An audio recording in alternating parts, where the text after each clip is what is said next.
Hey everybody, welcome back to another episode Oh, of yeah. Mr. Pickles 23. Thank you for accepting the hamburger we just gave you. Welcome to the Grand Slam, another episode 12. And of course, I'm here with two very fancy people, Will and Robin. Say hello, guys. Hello! Hello. See? That's it.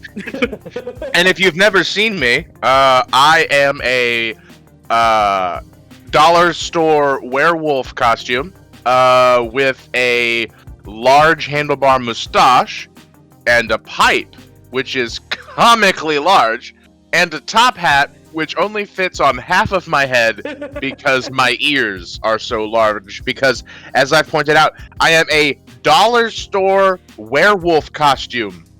And I also have a monocle because monocles are badass. I don't need a reason. Fuck you. Monocles. You can edit that out, right? I don't have to tell the people to go fuck themselves. I don't mean it, but you know, if they question why I have the monocle, they're badass. Robin? As you can see, I am sporting a red bow tie, along with a monocle as well, and a nice top hat on top of my very old Twitter profile. And I like the look how that very big deep fried finger is pointing at your monocle. Oh yeah. As if to say, this is what I wear when I'm fancy. Why, thank you, Paper Boy. I mean, Pepper Boy. We fucked up the meme. That's it. Pack it all up. We're done. Sorry. I'm gonna have to move to. I'm gonna have to move to Montana and ride the rails. Thank you for just guys for be a watching. hobo. We'll see you guys soon. No, we're back. But yeah, of course, I always gotta ask you guys, even at the chat, how you all doing? How you all guys doing right now? What were you guys up to lately? What are you guys doing? Well, saw the highlight of the final inning of a pretty amazing World Series win for Tampa Bay, even though they didn't win the series yet. I showed Edgar the last inning. Yeah, that was pretty cool. I was like, I didn't watch the game because I lost hope for that game, and then all of a sudden Tampa gets a walk-off home run. No wait, not even a home run. It was just a walk-off. There was like two errors that the Dodgers made. Like, he had a runner on first and second, 2 outs, bottom of the ninth, with 2 strikes and one ball. I just remember the first name. Phillips comes up to bat, his first time in the postseason, and he gets called up to pinch hit at a World Series game at the bottom of the ninth. And he hits the ball, goes into right center field.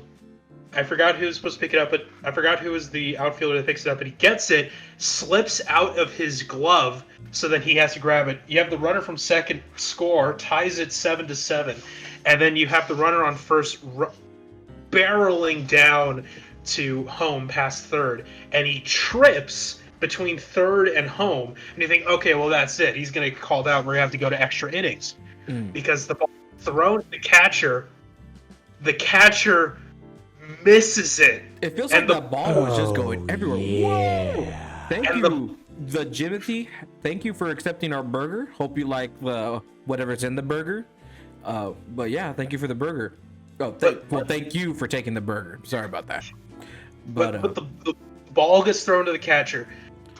He gets it at the tip of his glove, and it falls out, hits the ump in the leg, and bounces off. And the guy from third that has then tripped makes it to home and wins it 8-7 for Tampa Bay.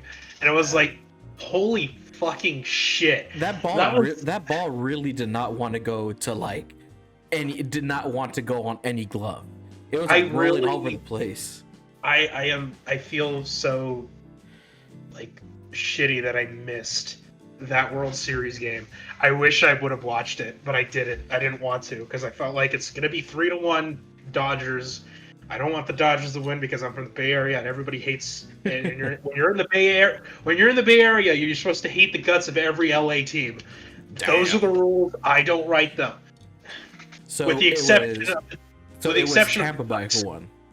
Tampa Bay won, and now the series is tied 2-2. That has been Robin's Sports Hour or Sports Minute, whatever. Patented. I own it. Trademark. Yeah, that sports minute felt like a year. Anyway, Edgar, what do we got going on? No, I'm just kidding. The shit I was typing in the chat, I was just like, don't worry, chat. We talk about sports here from time to time. But I also the saw... nerdy shit will come. It'll be here soon. Don't worry, chat. But I did see you guys were typing about like Twitch Prime and Prime stuff, and I'm like, hey, hopefully soon once we get affiliated, when we get to up to 50 followers. So if you haven't followed to the Grand Slam, you should. We'll keep you'll get kept up with the stuff, and if you have Twitch Prime, just save it up. So when we get affiliated, you could just use your Twitch Prime, I guess. Maybe, who knows, maybe. But on the top, I need to build statues in my honor. God? Minecraft God? Minecraft God is here. Is Minecraft God? He's always here. I'm watching all of you. How many gods do we have? We have God Howard and Minecraft God. See, here on the Grand Slam, we are not a polytheistic, religious-based podcast. We believe in different types of gods. We're bringing it back, man. Wait, then we are polytheistic. Wait, I get them confused. You said you mean monotheistic. Yeah, I meant monotheistic. We're not gonna have this fight in front of the chat, Robin. Anyway, Edgar. Hold up, guys. I noticed someone was saying that my volume was a bit low. How's the volume now? Can you guys, do I sound louder in the chat, guys? Yeah, to the chat. How do I sound? Am I good? Do I need to volume it up a bit more? Lower it down a bit? I need to answer chats. Chat. It's good? Am I good? I'm good. Priviato says it's good. Also, what's up, Priviato? Hope shit's good. What's up, guys? Speaking of gods, and religion and caring for other people, before we got to the big stuff, I want another movie came out recently that we all saw, which was Well, I don't know if Will saw it. Yeah, I haven't seen it, but I am gonna make commentary, and y'all should talk mostly. Yeah. I'm gonna eat my French fries and shut the fuck up. That's what I'm gonna do. Okay. So while in the meantime, me and Robin will talk about it. You could also hear Will, munching on his food. We'll have ASMR at the same time. So I don't like. I had to take my headphones off. Come on. I'm gonna stop. I'll move the mic. They're away from my mouth. It'll be fine. Oh, that was so uncomfortable for you. Just hear the munching. God. But yeah, a movie recently just came out that which is a sequel, which is Borat 2. And I know me and Robin both saw the movie, and we just wanted to give our quick thoughts on it before we get to the big stuff. But it's the official name. I have to look it up. Yeah, Borat 2 and the present something. It says Borat subsequent movie film delivery of prodigious bribe to American regime for make benefit once glorious nation of Kazakhstan. That's the full title of the sequel. Yeah. Which, of course, is a sequel to Borat Cultural Learnings of America for Make Benefit Glorious Nation of Kazakhstan. Oh my god. But I guess I'll start first with Borat. I don't want to. So in general, what I thought of Borat was it was good. It was Borat. The first Borat was good. It was how you say. I want to say it was the first of his kind, as in like the first someone is in a disguise and he's going out there, but the way Sacha Baron Cohen is very dedicated to the Borat character, it's very impressive, and I give a lot of props to it. He never breaks character in any scene in the first one, and I guess you could also consider it a lightning in the bottle, because what I was worried going into the second movie was I didn't know if it was gonna be just like if it was gonna be worse, because it's like everyone knows who Borat is. It's like there's a lot of people who thought the same thing. Like they thought like, oh, the sequel coming out, it's like I don't think it's gonna be as great as the first one. Yeah, because I didn't know, because I was always hearing it and I was like, I'm really scared like if they're gonna bring in like how everyone's gonna know who he is, and it's like we might not see like how it used to be, how it was just like the shock factor or showing the true colors of the person. We didn't know how it was, but after watching the movie, I'll be straight up, it wasn't as good as the first one. The first one, I guess you could say I like the premise of that one better than the second one. I guess you could say like I don't want to say coherent, like I don't know what's the right word for it, but I need to rewatch it again, both of them. But like there are some like there were some people that I follow who would say like they didn't think it was going to be as great, but then when they watched it, they said I could actually see myself watching this multiple times over and over again. Yeah. Given like it's hard to talk about it without really going into spoiler talk. Basically, the main premise is that because this is in the trailer, so it's not really much of a big spoiler. Main premise is that Borat is going back to America to redeem himself to the Kazakhstan people, and they were going to try to bribe in their words, the regime of America, which happens to be President Donald Trump, and try to give, or they were going to, but then they shift their focus on on Michael Penis and Michael Penis, Mr. Donald Trump's vice president. Originally, they were supposed to be a gift to give Michael Pence a monkey actor named what is it, Johnny? Yeah, Johnny the monkey. Yeah, but then something happens where it's the daughter that ends up becoming the bribe to Michael Pence. And so since you the daughter of Borat. Yeah. To be more specific. And since you're talking about the daughter, I would say that's like the strong suit of this film. She's like, yeah, and this is what I feel like it's what saved the film. It's what kept it from being too staged, or like making us feel that all, because I felt like watching it, I can tell what was staged and what was not. It was more obvious, but I felt like it was also more story driven, because it was Borat trying to, it felt more story driven, because adding the daughter into it gave him like a father and daughter like connection, so they were really focused on that as well. And I'm pretty sure that's what Sacha Baron Cohen was trying to specifically do, because I don't think he wanted to do a sequel to this, because like they had to like think about like how else am I going to do it without it having to be the first movie all over again. Yeah, even in the movie itself, even in that movie, he knew going into making a sequel for Borat, it was going to be difficult because of how much of a hit the first one was, and how recognizable his face is. But it was actually really smart for him to bring in this actual Russian actress, because she's Bulgarian. Bulgarian? Because she's Bulgarian. Yeah, because she's been on theater stage. She's been on like a couple of films, but no one recognizes her face. This is her first major movie. This was actually her first time coming to the United States. Yeah. And like she knows, like she speaks English and all that, but like, you know, when you live in Europe, and you're an actress, or I mean, just in Europe in general, like almost English is starting to become like a second language there because of tourism and all of that stuff. Yeah. Such.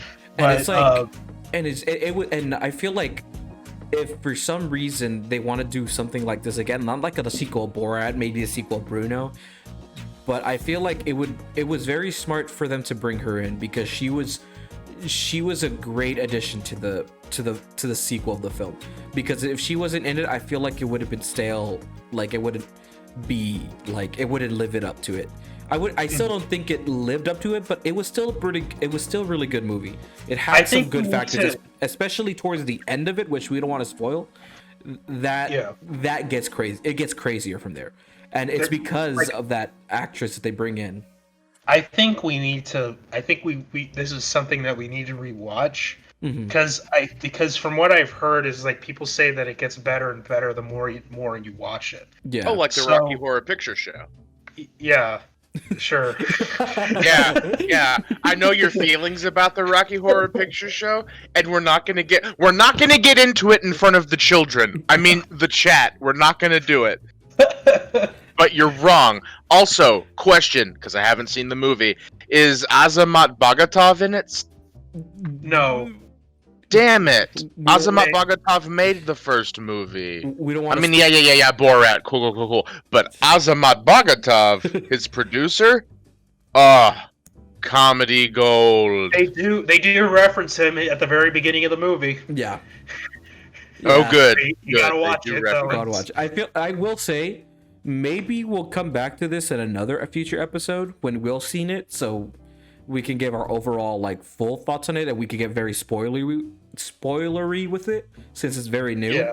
But I want to talk about it because it's something that's like, oh, how could Borat 2 live up to the first one? And I don't think it was ever gonna do it, but I feel like it was it came out in a good time, I guess you could say. It's a good sequel. Yeah. It doesn't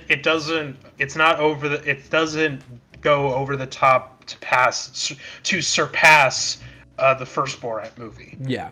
But it's still pretty good. It's still a really good time. And I don't think we should give the scores right now since we might bring it up in a future episode.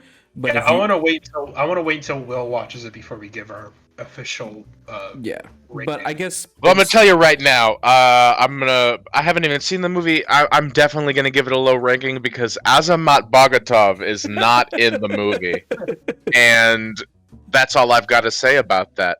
Robin. Okay. I'm done. I don't know why you're cutting back to me.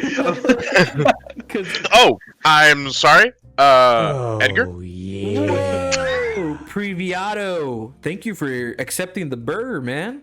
Thank you for accepting the burger from the Grand Slam. Nice. Thank you.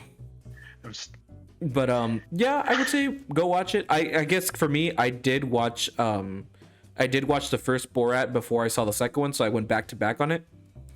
So I guess it's very fresh in my mind. But yeah, if you haven't seen Borat 2 and if you're a fan of the first one, give the second one a watch, and then. Or if you haven't seen the first one, you could watch the first one on Amazon Prime. Yeah, both of them are on Amazon Prime for free, so I'll recommend to go catch it. And now let's get to the after we just finished talking a brief about Borat, let's get into the big topic of today, the big two movies. At first, it was like I didn't know about the first one, but the second one, I was like, no, we got to talk about the second one as well. So, which of course is I feel like a lot of people know this. Evil Dead, the Evil Dead, Evil Dead 1 and Evil Dead 2, both directed by Sam Raimi. Ooh, window. There we go. Both directed by Sam Raimi. The first one from 1981 and the second one from 1987. So they're 6 years apart. We'll start with the first one, and of course we'll start for the first one and the second one. But overall, let's start with Will, since now Will's gonna he's gonna talk about the movie too, because since anyways, Will, that was a great segue to me, Edgar. I really appreciate it. None of that sounded stumbled over or bad. Thank you. We believe in quality here on this podcast, and we appreciate our viewers for listening. Now, my thoughts on only the best quality, guys. only the best quality, only the best. God damn. Our hamburgers are made with possum meat. That's fresh possum. So the Evil Dead, right? I had never seen the Evil Dead or the Evil Dead 2 before this night. Yeah, I had seen the Evil Dead 3 Army of Darkness. So I saw that before I saw these. Oh. And you know what? okay. Some people might say, you're not supposed to see things out of order. That's really, really bad. Why were you doing? But here's why it's better this way. I think the Evil Dead 3, which we are not officially talking about on this podcast today, just to note, was really fun and campy and great. Yeah. And watching that before I saw these other two films made these other two films better because it was like, oh, foreshadowing. That's because he does the thing later. So that made the first two movies a lot better. Yeah. I have 4 fucking pages of typed notes Damn. on this movie because I wrote notes as I watched it and I was just like freeform thought process, like, okay, here, this is happening, haha, this is funny, this is shitty, haha. So I have a lot to say. Overall, I thought they were pretty good. Mhm. You know, I'm not going to give my official rating yet, Yeah. but overall they were pretty good. I will say, I guess I was the I guess I was the only one that actually saw all 3 of them. I didn't know you watched the third one. I know Robin has never seen them.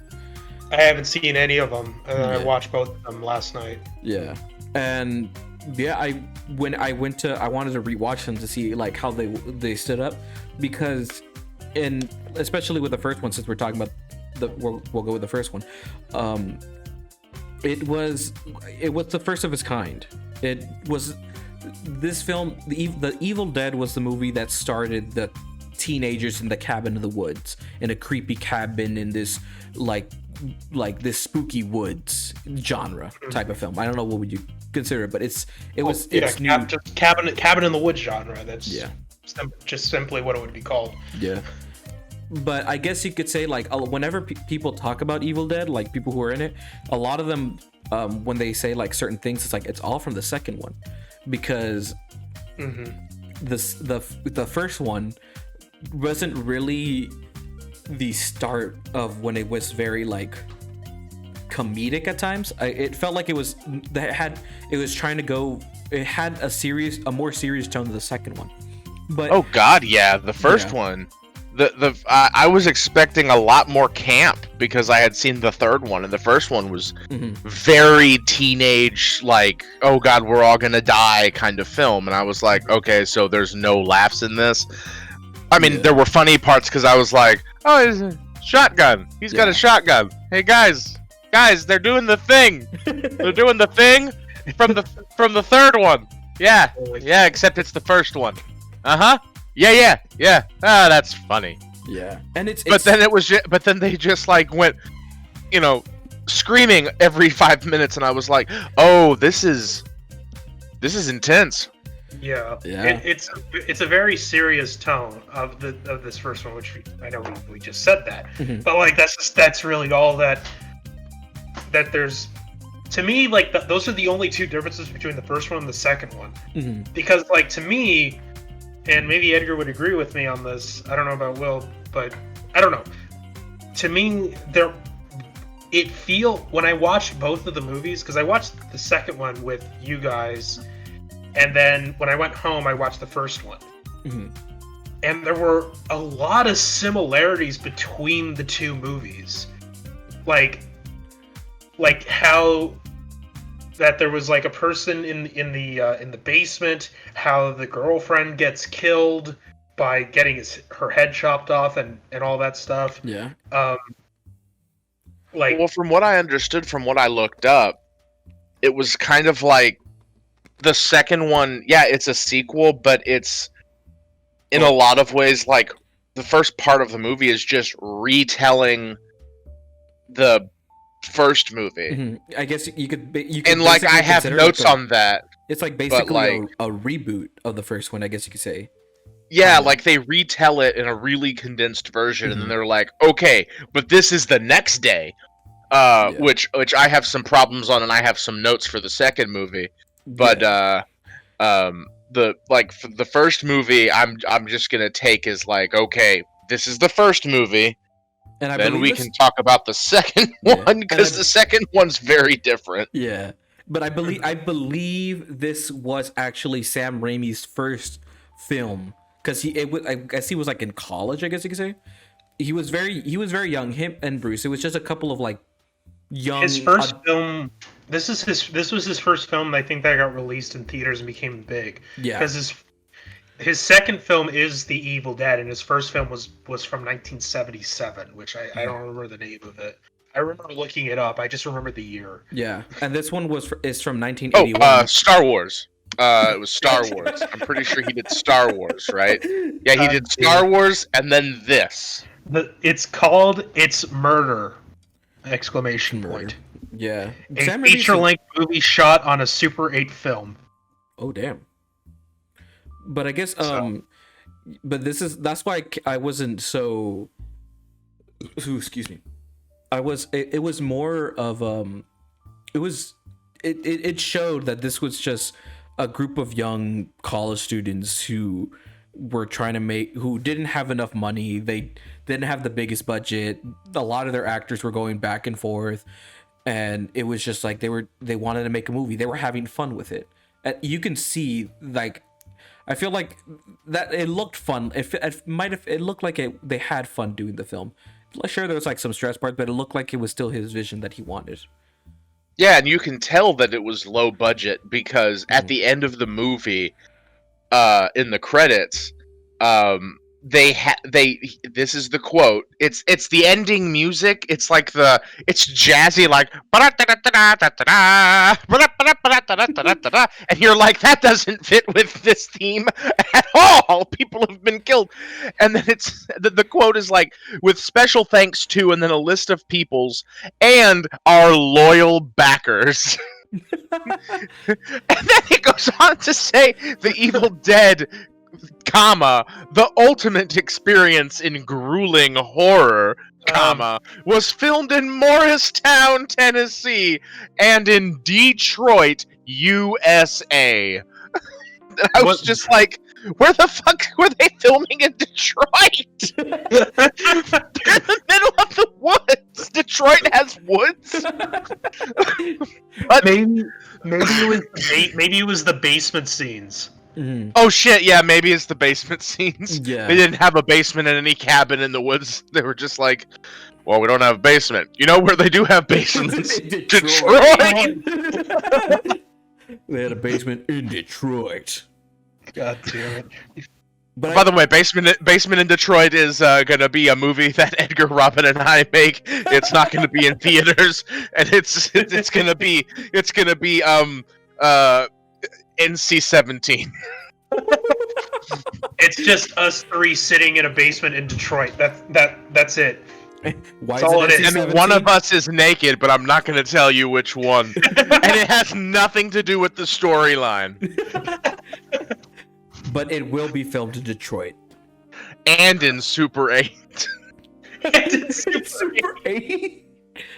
Motherfucker! go. Riviano says maybe they built a forest in Detroit just to shoot it, and Shay says motherfucker stole my forest. Can't have shit in Detroit. Oh my god. God damn it. But by the way, Detroit's tourism slogan "Can't have shit in Detroit" is not working well. That's the part that's still getting me. Can't have shit in Detroit.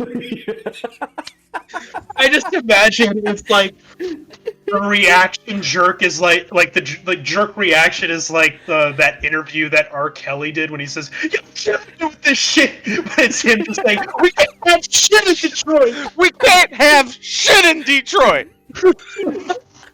Oh fuck. By the way, Detroit, the podcast would like to send our eternal love to you. We love Detroit. We love Motown, Detroit. baby. Oh god. We love Detroit. But I guess the big the big thing that I love from this film, to start off with Evil Dead, and it goes on from like his films even to like his future films after Evil Dead, is the way he works with a camera, the way he plays with it. I like the way that like we don't see. There's a lot of moments where like the camera is following Ash throughout the two movies at least that we saw, and I like that we don't know. We just know that that's supposed to be the evil dead that's getting him, whatever it is. Yeah. And it's like we don't know what it is, and that's what I think is great about it. It makes it even more like, oh shit, what the fuck? Like, what the fuck is getting him, or something like that. Because also, Ash's name is Ashley. Yeah. There's a part in this movie which was not apparent to me. There was a part in this movie where, I'm just gonna call her Lady One, where Lady One is outside and she's like been locked out and she's slamming her fist against the door and she's crying for Ashley, and I'm like, oh, that must be the other lady, Lady Two, that's in the house. Lady Two's name is, I think, Linda. I'm not exactly sure. And she's like, Ashley, and I'm like, Ashley, your homegirl's outside yelling for you. It's a cabin. It's not like it's ultra insulated walls. Like, you can hear this. You can hear this. And then Ashley opens the door, and it's Ash, and she's like, Ashley, it was after me. I don't know why I made her Southern, but it worked. Colonel, I'm frightened. It is Tennessee. Oh, it is Tennessee. Also Detroit, though. And so, you know how those are so similar, Tennessee and Detroit. They got the same accents. And they got the same accents. Because you can go to Detroit right now and hear, well, how are you? And it makes car production really hard because they have to say all the names of the cars, which I don't know. Yeah. And then it's like, we got a Ford. And then by that time, there's a malfunction. Anyway, but she's slamming on this fucking door. And Ashley shows up, and I'm like, oh, Ashley. Yeah. Okay. And I felt kind of dumb for a second. But I was like, his name's Ashley. Yeah. I would say because Ashley's kind of a unisex name. That could be male and female, I guess you could say. But you mostly see it in females. It's kind of rare to see a guy named Ashley. Well, there's Rick Ashley. I know, I was gonna say Rick Ashley, but just to do it. You've been Rickrolled. No. That's all we can afford. I'm never gonna give you up. No, we can't afford it. Oh God, I hope they never find this video. Please, Rick Ashley. Rick, we don't kill us. Please don't kill us, God Howard. Did you know that the Evil Dead was very important for the development of Skyrim? Which you can now play on a Samsung Smart refrigerator. You can now play Skyrim on the Blu-ray 4K set of Evil Dead. Now introducing a new melee weapon, the chainsaw, along with a new bow and arrow, the double barrel shotgun.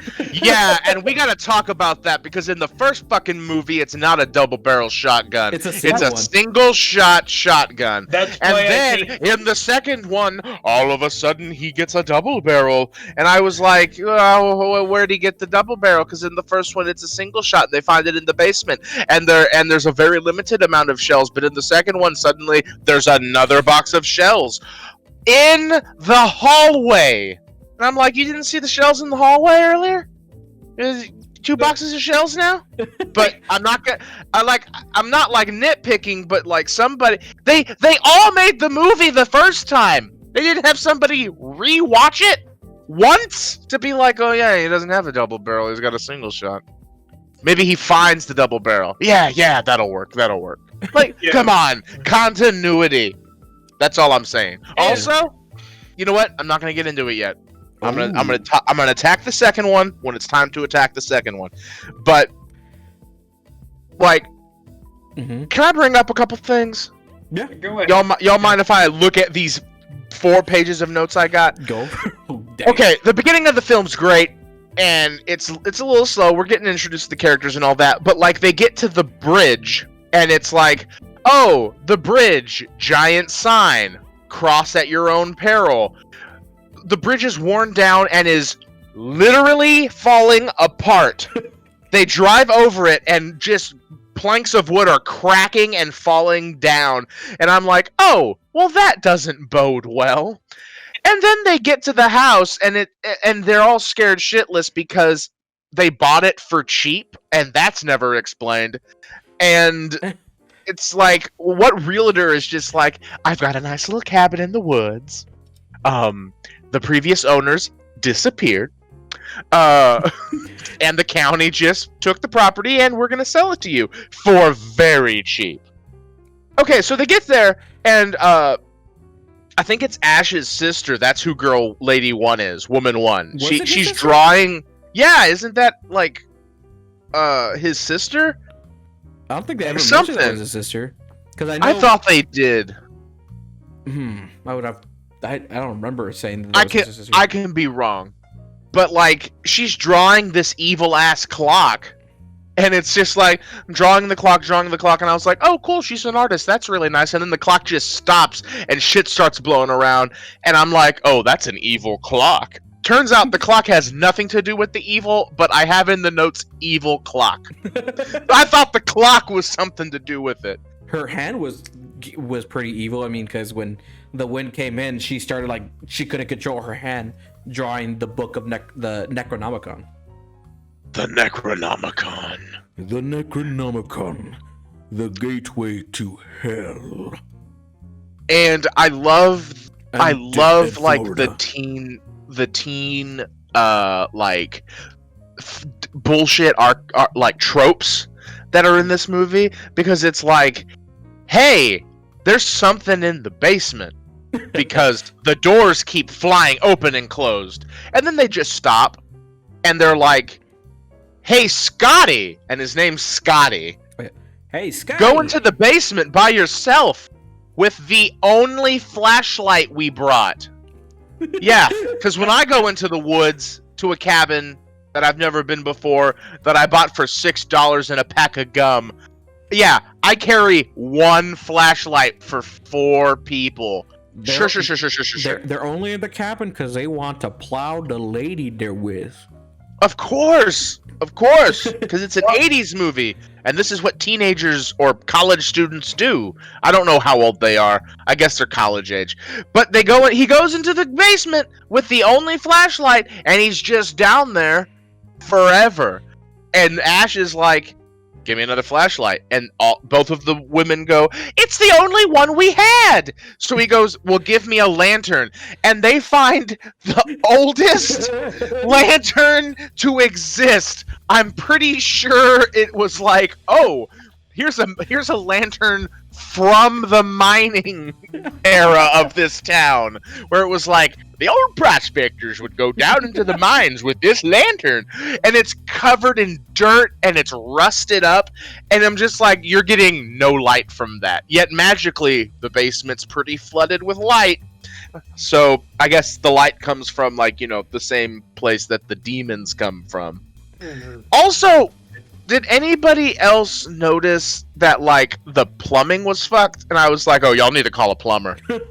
No wonder you got this place for cheap. The plumbing is terrible.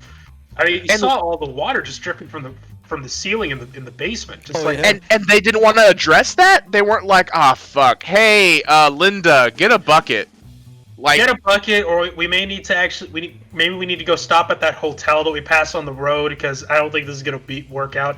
Because I've been holding it in since we left Detroit, and I we went to that fried chicken joint, and I had a 12-piece. I'm not talking about tenders. I'm talking about chickens. 12 chickens. I ate 12 fried chickens, about a pound of grits. I have got to drop. I told you to talk me out of getting the bucket, but nobody did, and look where we are. Look where we are now. in We're Tennessee. in a shitty cabin that's Tennessee and Detroit, Wait. and I've got to take a dump, and we ain't got no plumbing. And all there is in this forest is trees and a cabin and my 12-piece bucket. And the remnants of a 12-piece bucket and a shotgun, which is good because I'm gonna have to shoot this down the pipes. Cock, bam, good. The pipes are working. So if we're ready to go, let's go and cross that dangerous bridge back over to a hotel where I can take a proper shit. So meanwhile, you have Ash taking people over there, and all of a sudden the bridge is destroyed. Yeah, there's no bridge. All of a sudden, and It just in the explodes second one, upward. he just forgets that. Yeah, Because like in the that's why I think like that's why I think that the second one is more of a reboot than a sequel, even though it says Evil Dead 2. Yeah, Stay says Germans must have demoed the bridge. No, because if the Germans had demoed the bridge would be gone. This bridge was like 2 pieces were mangled up, and then the center was just gone.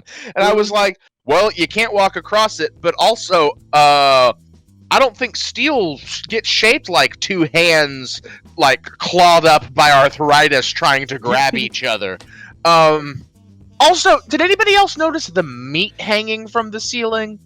There was meat In the ceiling? okay, it's a weird thing. I don't know what it is. So I watched it like the twice. skeleton. No, in the first one, in the basement, there's like these things hanging from the ceiling, and they're held up by string. And I was like, is that meat? Or is that cheese? To me, they looked like weird-shaped gourds for some They reason. could have been gourds too, but they were really smooth. And it's not important, but I was very confused at that moment.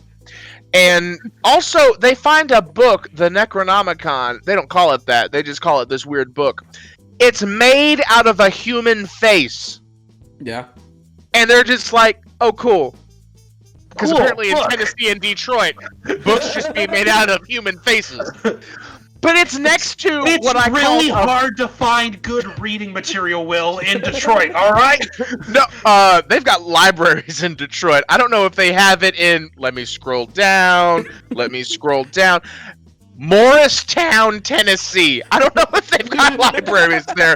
I assume they do because, hey, Tennessee, we love you guys. All right. Next to the You guys have good Necronomicon. barbecue. That's true. That's true. I'm not even I mean, fronting. Wait, is Nashville in Tennessee, right? Trying to Yes. remember. Okay, Yes. yeah. They also have great fried chicken. It's Nashville and Tennessee. Go take. I can't remember. I couldn't remember. Okay, Will. We're not gonna do this in front of the children. Okay. I tend to have a brain fart every once in a while on where a city is in the United States. You Okay. get one. You get one per podcast. If you say Detroit's in fucking Pennsylvania, we're gonna have a problem. Okay. Kids, I'm sorry. Next to Mommy the- and Daddy were fighting. They're not getting a divorce. I promise.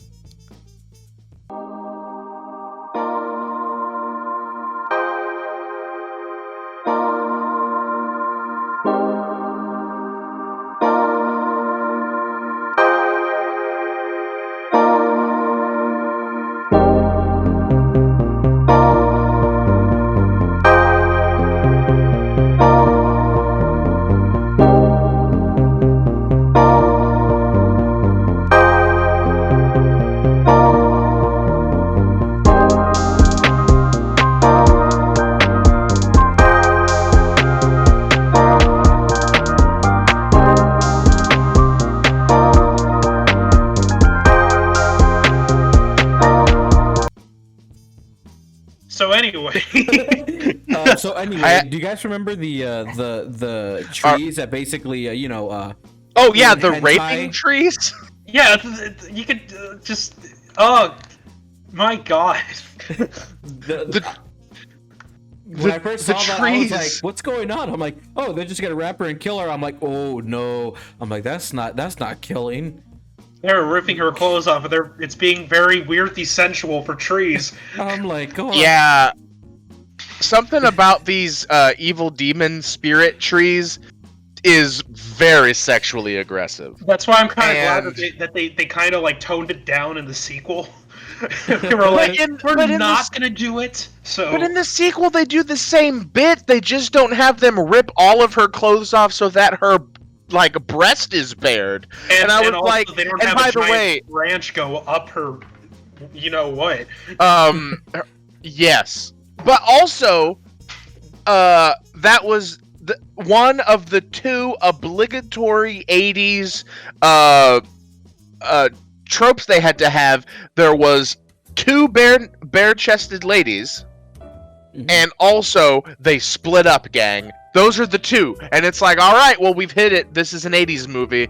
Somebody got the girl shirts off, and like, cool. This would be an amazing Scooby-Doo episode. Oh Scooby and the gang find the Everybody dies except for like, And I don't know. Scooby is Ash in this scenario. Oh Scooby would be Ash, and then Daphne's the one, and Daphne's the one that the trees get, and they do the and Velma's the sister. Velma's the one. No, Velma's Linda. So Velma lives a while and then eventually dies. Then who? And the demon said, "Kill the dog." But they don't. That was way more upbeat, but they don't. Well, gang, looks like we got ourselves another mystery on it. I like this little cabin, Raggy. Like Scoob, it's gonna be fine. We got it for a deal. I only paid the guy a baggie, and we got this cool cabin, Scoob. It's in Tennessee and Detroit. Dang, looks like we're gonna have to split up and look for clues. Shaggy and Scooby, you guys go down to the basement and check out the Necronomicon. The rest of us will go outside in the forest and look around some weird ass looking trees. Oh, let me go back to the Necronomicon for half a second. Yeah. Next to the Necronomicon was this weird voodoo wand sword. Oh yeah. And I was just like, okay, that's ominous. But then next to that was a jar of moonshine. And I was like, oh god, what is that embalming fluid? But it was just like a glass, a glass jar, and I was like, there's no way that's just not moonshine or piss. It's either moonshine or piss, one of the two. It can't be any other thing. Like, is that moonshine or piss? It's piss. It's like you go and look. It's like, oh, we found this cool ass looking book that has like weird rough skin on it. Oh my god, what's that right next to it? Pans over, sees the knife. It's a bottle of moonshine. Oh, can we? Okay, so at one point, it's somewhere after they find the book made of a human face. Somebody's being hysterical in this film. And I mean, like, not funny. I mean, somebody's going, I'm hysterical, And one of the douchey guys that isn't Ash says, and I quote, I'm going to break your face. And I type, said the schmucky dude to the lady, parentheses, haha, isn't abuse and violence funny? It was the 80s, because of course, that's funny. Oh my god. I mean, I accidentally unplugged my headphones from the computer, so I had to plug it back in. It's like, oh no, what happened? I need to plug it back in. And that lady who's the who drew the Necronomicon on a piece of paper, she's the one who got possessed first, and she's the one in the basement. Yeah, that's me in the basement. I can't finish. I can't go on with the song, but that was to the tune of. I was like, wait, what song? I'm like, oh, that's REM. Losing my religion. That's me in the basement. Losing my Necronomicon. Losing my soul. Losing my hell. Burning with these fucking demons. Join us. Catch me with the trees. I'll catch you outside. How about that? I was just about to say that. God damn it. I'm one step ahead of you, Robin. Oh my god. Do you believe a woman So- got raped by trees? Raped So- by God. trees. Hey Edgar, you're gonna have to edit all of this out because the amount of sexual assault in this movie, as conducted by demon trees, Yeah. is way too high. Like, I was about to say. That's why I was trying not to say that word. The R word. yeah. I mean, but it is exactly what's happening. Yeah. It is. It By is. trees. Well, But hold on. Twitch. Here at the Grand Slam, we don't condone sexual violence or At sexual all. harassment to anyone. Treat everyone with respect and treat everyone with kindness. You say tree? No. Treat. Robin, we're doing a goddamn PSA. Can you shut the I fuck up for know. 1 second? We treat everyone here with respect and equal, and we do not condone any rape. We do not condone any of that. That is not thing. You only do it. You only allow sexual interaction with consent. Don't do it with force, and don't abuse people. Treat other people with kindness.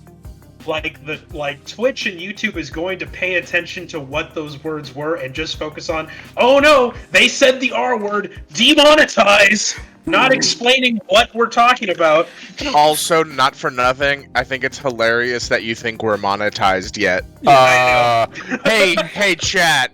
We are not monetized. Yeah, we're I not mean, monetized here. We're Yeah, working we're not. hard on becoming monetized, Yeah, like, but literally- fuck, we are not. Yeah. I just mean in general for like for people who are actually getting their stuff monetized. Whenever they're saying like, you know, when they're having a discussion, a serious discussion about that, and it's like they're saying like, no, you're not. Like it's a discussion about how it's a PSA discussion, but the algorithm is going to be like, no, we heard that one word, so we're gonna Don't say, we're taking your money away. Yeah. Because you said that one word, but we don't know what the context of what you're saying is. Because we have a robot doing this, checking on this. Anyway, that's my rant on the whole algorithm between Twitch and YouTube and how stupid it is and how Now- it needs to be fixed. So Now, right back to the movie. Movie, So, yeah. you know the part where they find the tape player? Yeah. And Yes. they're playing the tape, and like Susan, whatever her name is, I don't remember her name. The Not Linda, when Not Linda is freaking out and she's like, "Stop playing the tape!" And then they stop it, and then Scotty is like, "But I want to hear the tape," and he fast forwards it and stops it and plays it exactly on the part where the incantation begins. Well, that's just great for the story. I Yeah. mean, like, that's lucky. I mean, he stopped it and fast forwarded it and then played it right on the incantation. Wait, did he? Thus, Wait. Did he actually fast forward? I thought he just let it play and then it just said the chant. no. If you watch it, he stops, fast forwards the tape because the tape moves quite a bit, and then he presses the play button, and the incantation starts going, and then demons. I'll be damned. The demons. Demons. Did you know that this town is just chock-a-block with demons? It's got They're everywhere. it's got demon air, demon trees, demon everything. And We at that even exact moment, oh, go on, Robin. we even got demon steaks out the wazoo. Like, they are so goddamn delicious that you would think the devil made them himself. And guess what? You got plumbing problems? That's a demon too. But like the limb, there's a limb at that exact moment that flies through the window. And if you look closely, that limb was clearly cut. It's not like it broke off of the tree and was thrown through. They were just like, okay, let's cut a limb off real quick, and then let's just throw that through the glass. Okay, cool. Good job, guys. Break. I mean, they are doing it. I mean, like, it is a low budget film, so I mean, they're doing what they can to make it seem, You know. like I know it's comparing low it- budget, but like, you know, you can go out into the forest and find a limb. They're in the woods. There's trees everywhere. You send somebody like, "Hey, can you go out and find a limb?" It's like a limb. Sure, here's a Yeah, stick. yeah. Here's a stick. Hey, by the way, if you're going out to look for those limbs, there are demons everywhere. I would not recommend you There's go also without. there's also weird areas where the soil is coal for some reason. Yeah. I don't know what the fuck's going on. Somehow the dirt of this forest, there's just a section that's just top coal. That's It's in the coal. sequel, isn't it? It's in the sequel that there's just coal. But it's the same universe, Edgar. So we've got to assume Yeah, true, that true. was outside at one point. It They were was like, it "Oh my was god!" in a localized area, and then when I passed it and came back with a stick, it somehow moved. So I think it's sentient. The dirt is moving, and it's demons. Is this demon coal? I don't even know if we can sell this. I need to send this to the county to get the quality inspected. I don't know if we can use this coal. The Meanwhile, bridge was what's the demons, the county? walls were demons, everything in this whole place is demons. Hell, there's blood in the walls. The blood filled up a light bulb and then it broke. Yeah, so I tried to plug in my outlets, and all of a sudden, as soon as I take it out, there's just blood coming out of the outlets. It's weird. Is that all? And then the sewage just turned to blood. And then like the blood turned pitch black, which it seemed like it was Texas tea oil for some reason. I don't know. It was weird. It was a weird kind of. It was a weird day there, man. And then, but yeah, Evil Dead 1, and we got what was it? So the girl, the single girl, died first, and We're just She- all over Yeah, the place. she dies while walking out alone in the woods, and she yells out, "I know someone's out here! I heard you! yeah, I heard you in the cellar!" 'Cause she To which was- I was like, "Why the hell are you out here, bitch?" Like, she got run! because she kept telling Ash, she's like, "I want to leave right now, Ash. I want to leave." And they're like, "Okay, geez, calm down." Oh, because she was the one who got she was touched in the no area with the trees. Yeah. And, No, that happens right before. She's like, "I know you're out here," and I'm like, "Then why are you out there? If you know the thing that you heard in the cellar, which you are frightened of, is out there, I wouldn't be out there. I'd be inside. I would have never left." But like, no, I know you're out here, and then trees, and then run away from trees, and then Ashley, and then she dies later. Yeah. Spoiler alert, everybody. Everyone dies in this movie except for Ash. Yeah. Yeah. And so he takes a girl in the car, which, fun fact, that car is in every Sam Raimi movie. It's in all 3 Spider-Man films. And that's Uncle Ben's car. But Yeah. anyways, they go drive, and then they see the bridge that was basically about to fall apart when they drove through it at the beginning was already completely destroyed. And they're like, "Oh no!" And then they go back, and then like, "Well, we gotta wait till sunrise." And they're like, "I can't." And then she starts getting possessed, and they kick her in the fucking in the basement, and they throw her in there. And then for the whole movie, she's just under there trying to get out. She's like, "Let me out." Join us. Join us. Part And of me she suddenly smoked 5 packs a day for the last 30 years. Join us. Part of me is now kind of wanting to watch the remake to kind of compare.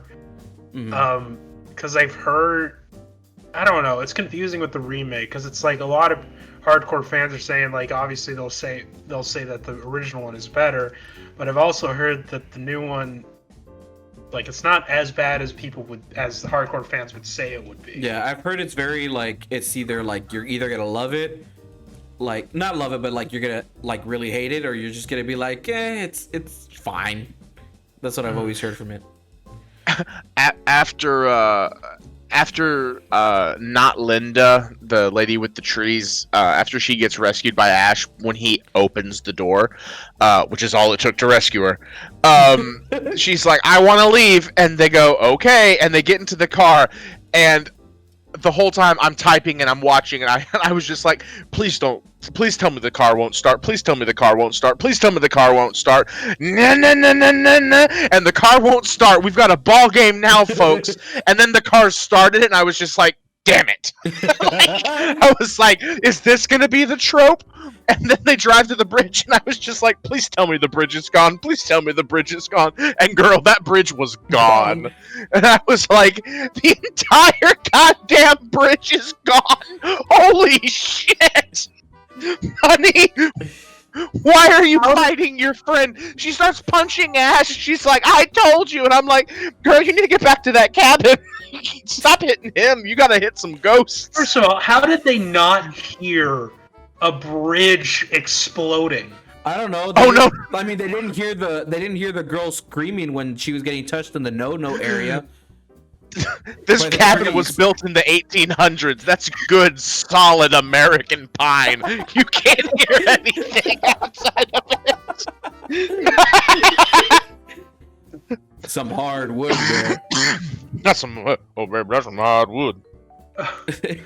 Also, when she's in the basement, I'm sorry for cutting you off, Robin. That was really rude. But when she's in the basement, and like she's possessed by this, I don't know, Sumerian demon, and they're just in the cellar.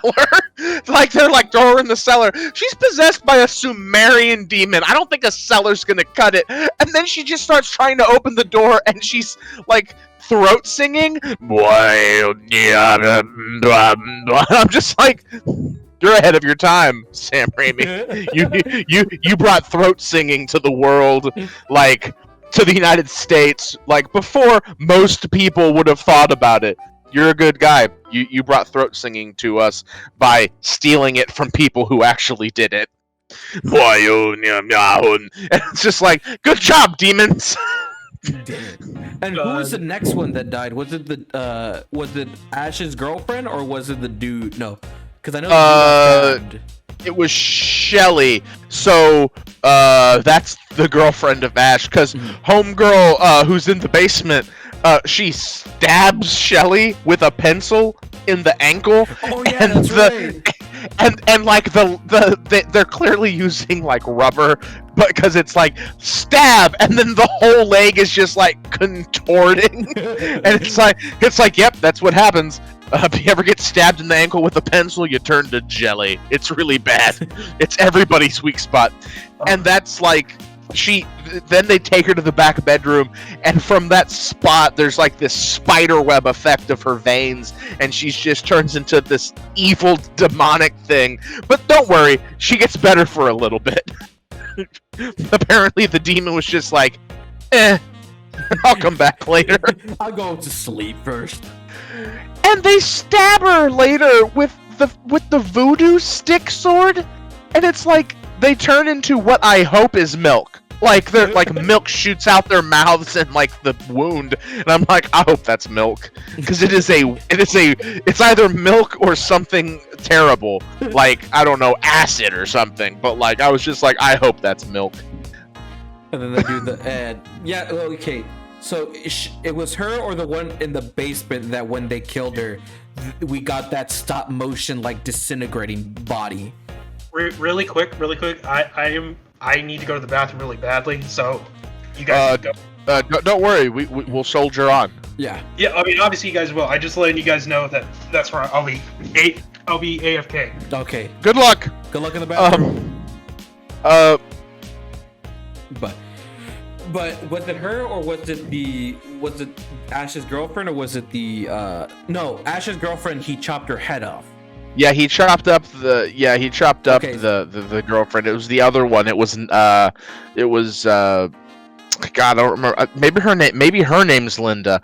One of these people is named Linda. I don't know who, but one of them. Because I know. And yeah, it was the girl in the basement when they got her out after she stabbed Ash's girlfriend in the leg. She came out, and then they killed her, and she disintegrated. And then that's when the girlfriend was coming in, and they were fighting, and she bit Ash's hand, wasn't it? Yeah. Yeah, she bit his hand, and then after that he quote unquote killed her, and then he was sad, and then he buried her in the bag, but then she rose from it. He tried to kill him. Cause no, she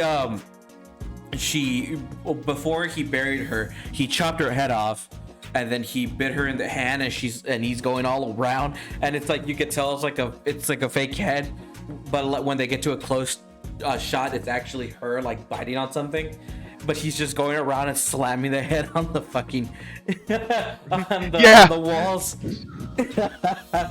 The walls, and it's just, I don't know, that was very comedic. It was hilarious. Yeah. And then that's when they put her and they buried her up. And by the way, the first movie is a Christmas movie. I'll tell you why. What? It's a Christmas movie, and I'll tell you why. At one point, there's like walking upstairs. And I said to myself, there's walking upstairs. It must be Santa and the reindeer. Merry Christmas! This is a Christmas movie like Die Hard is a Christmas movie! So, by the way, we're watching this every Christmas from now on till the end of time. That's official. That's canon. That is canon. This is a Christmas movie. Okay. So the claymation effect of like the bodies disintegrating is terrible and glorious. Also, the book has a tongue at one point, and it's alive. When it's like in the fire, it's just like like, oh my god. The book was it was disgusting. The claymation effect like got me. I was like, ugh. And at some point, what appears to be grits or oatmeal just shoots out of these people's arms because they're disintegrating and like decomposing. But I was just like, are those grits? Like, that looks like grits. And then the bodies explode and there's just demonic hands that come out of the stomachs. And I was like, those are hands. Those are hands, right? And then they're just gone. It's coming out one of their bodies. I remember the demon hands, the big demon hands coming out. I thought for a second when the demon hands were coming out, an actual giant demon was going to come out, but nope, that's going to be the second movie. Yeah. They had to have a bigger budget first. They only had and then the sun rose. Yeah, only have one set of hands at this budget. And then join us. Oh, like a club. Do y'all have jackets? And then the sun rose and things were fine.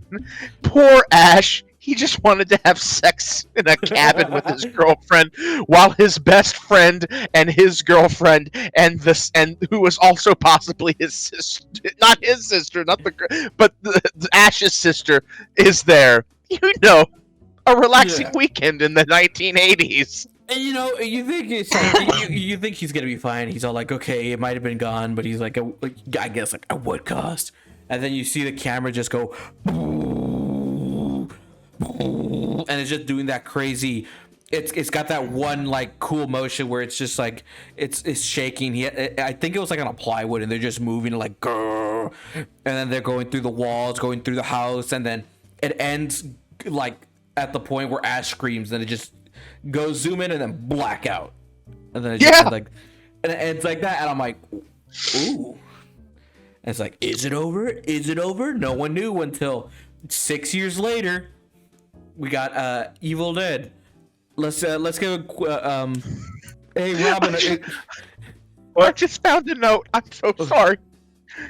It's after Ash finds the chainsaw, and I'm like, the chainsaw, Ash's chainsaw, and I'm freaking out because I saw the third one first, and then the note under that is, Linda, you awake, girl. And your friend just got out of the cellar. Ash, honey boo-boo, you gotta cut off her head. Linda came out of the grave like a squeaking door. and clawed up Scotty. And Scotty is straight up swinging, and this is real. He is swinging a railroad tie, a giant block of wood, like it was nothing. Either he is the strongest man in the room, or that is obviously made of styrofoam. And I was just like, that's a bad effect. You could have given him a baseball bat or something. But it's a railroad tie. It's huge. And I was just like, oh, that's a bad look. And then only after one of their friends is like dead, Ash is like, oh yeah, there was like a shotgun in the basement. I ought to go get that. And then does, and he's like, man, I found the shotgun. It was in the living room. Where'd we put them shotgun shells?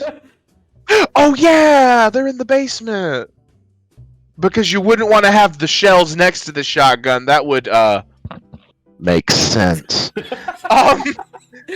And then blood starts coming out of the electrical sockets. Yeah. And I'm like, honey, you not only do you need a plumber, you need an electrician. This is a bad state of affairs in this house. And the cause of the demon's death is just, hey, you can burn the book. I was just like, oh shit. Well, goddamn. The solution was there the whole time, and it was just fire. Yeah. Something we've had for thousands of years. It's like, hey, you want to get rid of a demon? Yeah, it's got to be really hard. Not really, you just got to burn a book. Oh, okay. Shit. God damn it. Hey, Robin's back from the restroom. How was your bathroom break? I just had to pee. I don't know. Okay, good pee. All right. Good job, team. Yeah. Mission accomplished, boys. We got. Hey, Robin. Yes, non-sexual butt slap. Bam. All right. Whoa. Bro code. Overall, to just finish off the first movie, Will, overall your thoughts on the first Evil Dead, and what would you rate it? Okay, overall, I was in a lot of ways pleasantly surprised by the movie, because I was like, when was this made? Okay, early 80s. It's gonna have some pretty bad shit in here because it's gonna be a trope movie. It was low budget, but the third one's really campy and funny, but this one wasn't. I mean, there were things in here that are campy and funny, but only in hindsight and only because it was low budget. Yeah. But like, I liked it. They did the best they could with some of the special effects. But because it was low budget, when Linda gets like, I think her name's Linda. I'm just gonna keep calling her Linda. Linda gets possessed and they lock her in the cellar. She's clearly wearing a mask because the mask is like not done well over her eyes, mouth, and hands. Like she's wearing fake gloves, and you can see her skin underneath the glove because it's ripped. And I was like, y'all could have paused and just thrown a little bit of glue on that glove. It would have been fine. but it was fine. I would rate this like a 3.25 star. And I know that's really specific, but like, it's the kind of thing that I would watch again. It was good enough to watch again, and not just like as like a, okay, well maybe during Halloween. Like, no, I would get together with you guys just to be like, hey, you want to watch The Evil Dead? Because like, it's pretty good. It's not great, but we know it's not great, but it's pretty good. So like, just a hair over 3 stars. Like, it's just good enough. Yeah. So I liked it. I didn't like the obligatory 80s, okay, we got to show some bare-chested women. We also have to have trees that are very aggressive. But I didn't like that, although it was, my joke was, like, these trees are clearly into BDSM, and it's still better than 50 Shades of Grey. Which is not a good joke, but it's a pretty crap joke, but it's funny. And why was the forest horny? I don't understand. But anyway, 3.25 stars. I would watch this again. That's my thoughts. Very nice. Robin? I'd be about, like, I thought it was a good movie. given that it was only Sam Raimi's second movie. So it's like, I have to give that some credit that it's pretty good for just, being his second movie and all that. Mhm. But like if it's like, I know we're about to get into talking about Evil Dead 2, but if we're comparing both of them, I'm like, I don't like this one as much as I do the sequel, but the first one is a quote unquote more serious tone, and is more of a horror movie comparing to the other two, and yeah, I'm right there with Will. This is something that I would probably watch with other people. So like with you guys, like, yeah, let's watch this. Let's watch this for Halloween together. And I wouldn't say 3.25. I'd probably give it just a 3 out of 5 stars. But it's pretty good. I recommend it to people to watch it. But yeah, that's my take on it. Interesting. Yeah, I was I guess overall for me, I feel like I'm echoing both you guys. It's a movie I would watch with a group of people with you guys, like even if it's not on Halloween, it could just be any day. The fact that it was one of his first movies that was distributed to theaters, it became a movie that started a new type of horror genre. It's what I give high props to and high respects to him.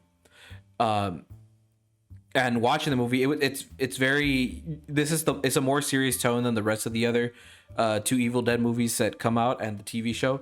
But for what we had and for what it is, you can tell he had a lot of fun, and I feel like a lot of people and us had a lot of fun watching it.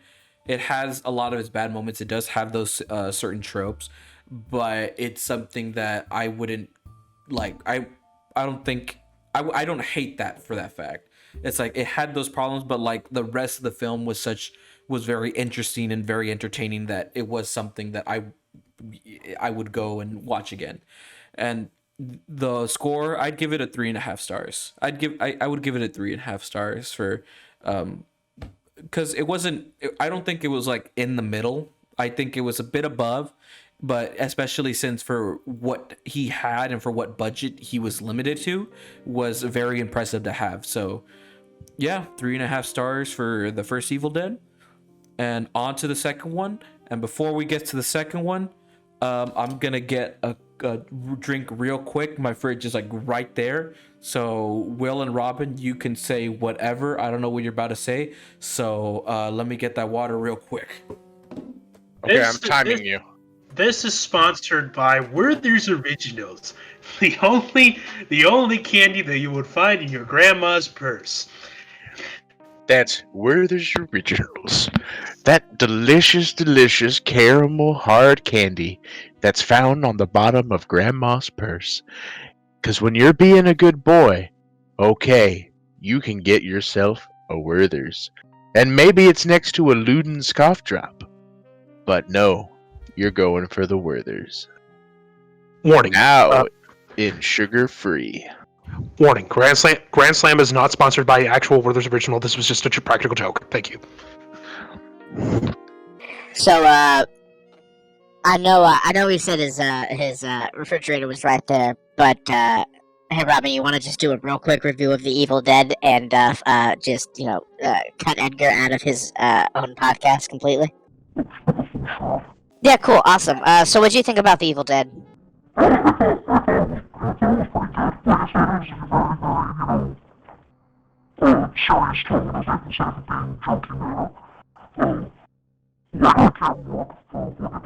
Good, because this is the real review. The other review was just with Edgar, but this is the real one. Yeah, The Evil Dead is pretty good. It's pretty good.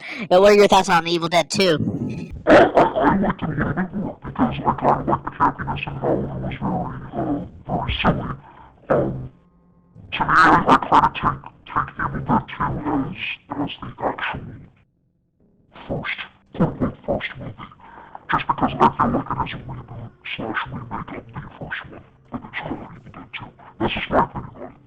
See, I didn't like The Evil Dead.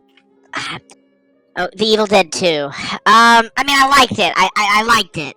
It was just, if Evil Dead 1. Okay, this is either a sequel or a partial reboot and a sequel, right? If it's a sequel, like, there's just a lot of continuity errors that I'm like, I don't appreciate. But if it's a reboot sequel, then like, okay, but like, it's not The Evil Dead 2 then, because it's The Evil Dead with extra bonus features, and we've cut out like 3/4 of the original cast. We're talking without you, Edgar, because you had to go get a drink, and in fact, I got a message from from my group project for a class, and I was just telling them like, oh, okay, this, that, and I'm about. okay. We're cutting you out of your own podcast for a little bit there, Edgar. You're gonna hear it in post, and you you might you might be mad at us. I don't know, but we cut you out for a while there. We already reviewed everything.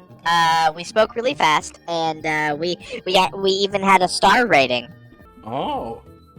We actually didn't. But Oh. Edgar's going to fuck with our voices in post. It's gonna be like, I turn into a Walt Disney character.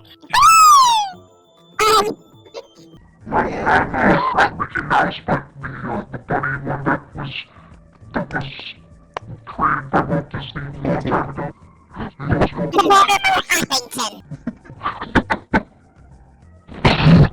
Mortimer Huffington III. But yeah, now we'll get into the second one, number 2, and I don't mean poop. I mean Evil Dead 2.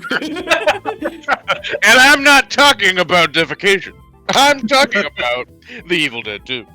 I'm talking about Evil Dead 2, not Electric Boogaloo.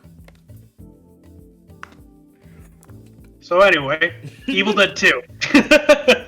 Yeah. Water. Evil Dead 2 is a slightly more campier, sillier version of the first one. Yeah. Yeah, That's my take on it. my first notes for the Evil Dead 2 are, we pick up and Ash is just fine. Like, we saw him being killed at the end of the last movie, and guess we're not going to address that. Okay, guess not. I would And say then- I would say it starts with a flashback, and Yeah, kind of that's like right off the bat, thing. you could kind of tell that, especially since it's been like years since the second one, it looked like he really wanted to go like at a reboot route with it, but had to consider it Evil Dead 2. Yeah, it's like he tried to do both. And if it's a reboot sequel, I was talking to Robin about it. I was like, gosh, I just don't like some of the decisions that he made. Because we watched the first one.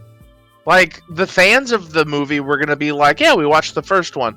And, like, I don't know, man. Like, a lot of the things... I mean, yeah, I watched it, like, several days apart, and it came out, like, 5 or 6 years apart. Mhm. But, like... Oh, man, some of the continuity errors just fucked with me. Yeah. Also, I really like the Panasonic product placement. Like, they were like, oh, look, a tape recorder, Panasonic. Like, I was like, oh, I guess Panasonic, you know, maybe gave a little bit of money. Yeah.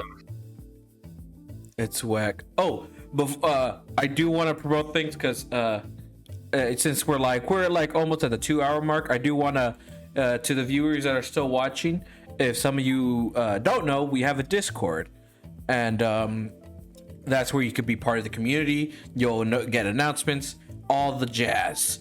And we just want to continue growing that, just like how we want to continue growing this Twitch channel, so we could get affiliated, so we could just continue doing what we want to do. So if you want to go to that Discord, we got the links in the Discord at the end. I'll link one in a bit. Boom, already done. Got it. Oh, I'm on damn. this shit. Nice, thank you, Will. Thank you. I'm efficient. Sorry. which is not to say that y'all aren't. I'm just saying I am. Like, I'm all right. I mean, like, God. I've been holding up these fucking slackers for years, and For years, you years, barely met Edgar this year. and it's felt like years. It's 2020. Days pass like eons. I gave him too much. It's the top hat and cigar that I put on the werewolf costume. It's a pipe, not a cigar. Damn you, man. I'm it right. I got Slap. two fancy people here, man. Where's my mustache? Hey, Robin, do you enjoy being upper class? Oh, yes, I do enjoy being upper class. You know, the one good thing about being upper class is that you don't have to talk to the workers. Oh. I hire middle management to talk to the workers. Yes. Now, if you'll excuse me, I'm going to go home and I'm going to strip the pool boy. My wife doesn't know about it. And then I got into my Cadillac and my driver took me home. Oh. Anyway, back to the Evil Dead 2. So Linda's back. And girl, she got turned into a ghost again. Almost like immediately. Immediately. It was like, hey Linda, how opening, Ash is fine, they're in a car, joke about champagne, a little bit of dancing, they find the tape, oh girl, Linda, you a ghost again, and she lost her head. Oh, and that demon has taken Ash for a ride, and kicked him right into raw sewage. Just right into a it's in the forest, and there's this giant mud pile that is clearly not mud. It is just raw sewage. It's And yummy he gets chalky up. milk. It's yummy chalky forest milk. Here at the forests of Tennessee and Detroit, we believe in giant piles of chocolate milk just naturally bubbling up from the ground. I remember that we joked that, like, oh shit, he got sent all the way from Tennessee to Wales. Yeah, to Wales because of the coal on the ground. He just wakes up and why is there so much coal? And he buries Linda in the coal. I'm just like, there was dirt over there.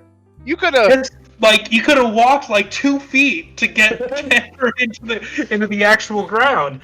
But no, you put her in loose coal gravel. Put her in the damn coal. Oh my god. So he went to Detroit, Wales, and Tennessee. And then all of a sudden, there's like, okay, he gets in the car and he's being chased by the spirits. And they chase him around the house, which is, by the way, the worst home tour I've ever been to. And then they chase him to the bridge. And what, we're just gonna forget that the bridge was destroyed the other day? This is where it's important to realize this is a reboot sequel and not a sequel. Because it was last night when the bridge was destroyed and he just forgot. But it's a reboot sequel, so we're relearning that the bridge was destroyed. But anyway, then we just cut to a fucking airport. With with the professor's daughter and some dude, and it's like, oh yeah, the professor. Do you remember the professor? The guy who owned the house? The guy who's on the tape? The guy who reads the incantation? Yeah, this is his daughter who doesn't know that her parents have sold their cabin, which they haven't done in this movie. They did in the last movie. Because in this movie, they just find the cabin and say, hey, let's go in that cabin. Let's break and enter and have sex in this cabin. But what if they show back up, Ash? We'll be fine. Shush. Just puts his finger over her mouth and it's just like, shush. We'll be fine. Well, it turns out, not so much for Linda. Nope. That's Not pretty even fine. Yeah. Well, Ash loses a hand. Well, he Ash loses is- it after when he said that. Like, after he beheads his girlfriend.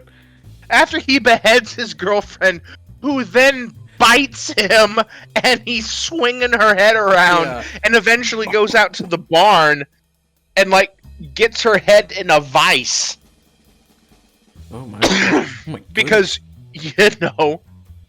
By the way, there's a rotten corpse at one point doing a sexy dance. Like it jumps out of the coal, That was and it's good, just Dennis. like, hey, and like sexy dances over, and the head's just like, ah, and Your hand. Yeah, like, but she bites Ash's hand, and then the hand turns evil, and then Yeah. tries to. it breaks dishes on Ash's head.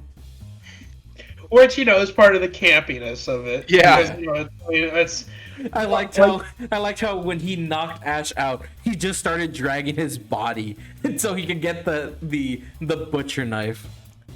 And the hand's hilarious. Like right before the hand bit, he's looking at a mirror and he has the worst acid trip ever because his reflection jumps out of the mirror at him and is like, "I'm gonna murder ya!" And then he's choking himself, and he Yeah. like wakes up, and the hand tries to kill him again, and like knocks his ass out with plates, and then he's knocked out, and the hand is grunting as it's pulling itself towards the butcher knife.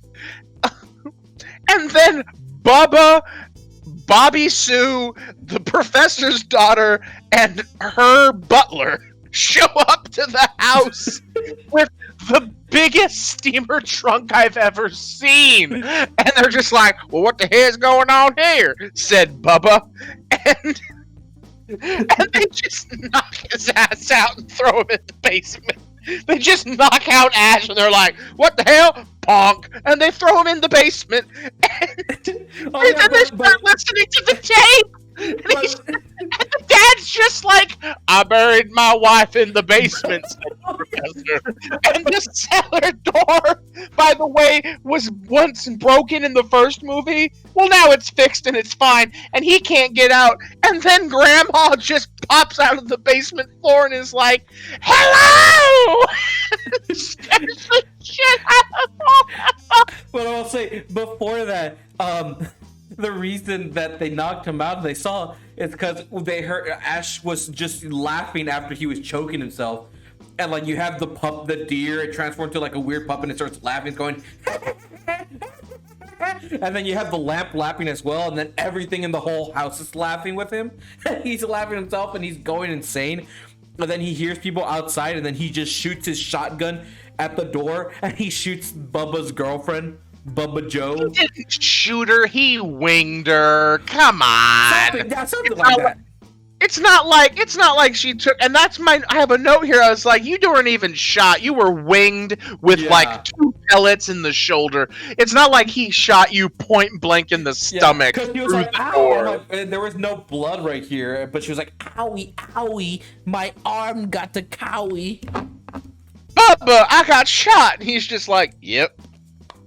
I'm sorry, baby. I'll kill that bastard for you. But yeah, then the granny rises up from the dead. And her head spins around.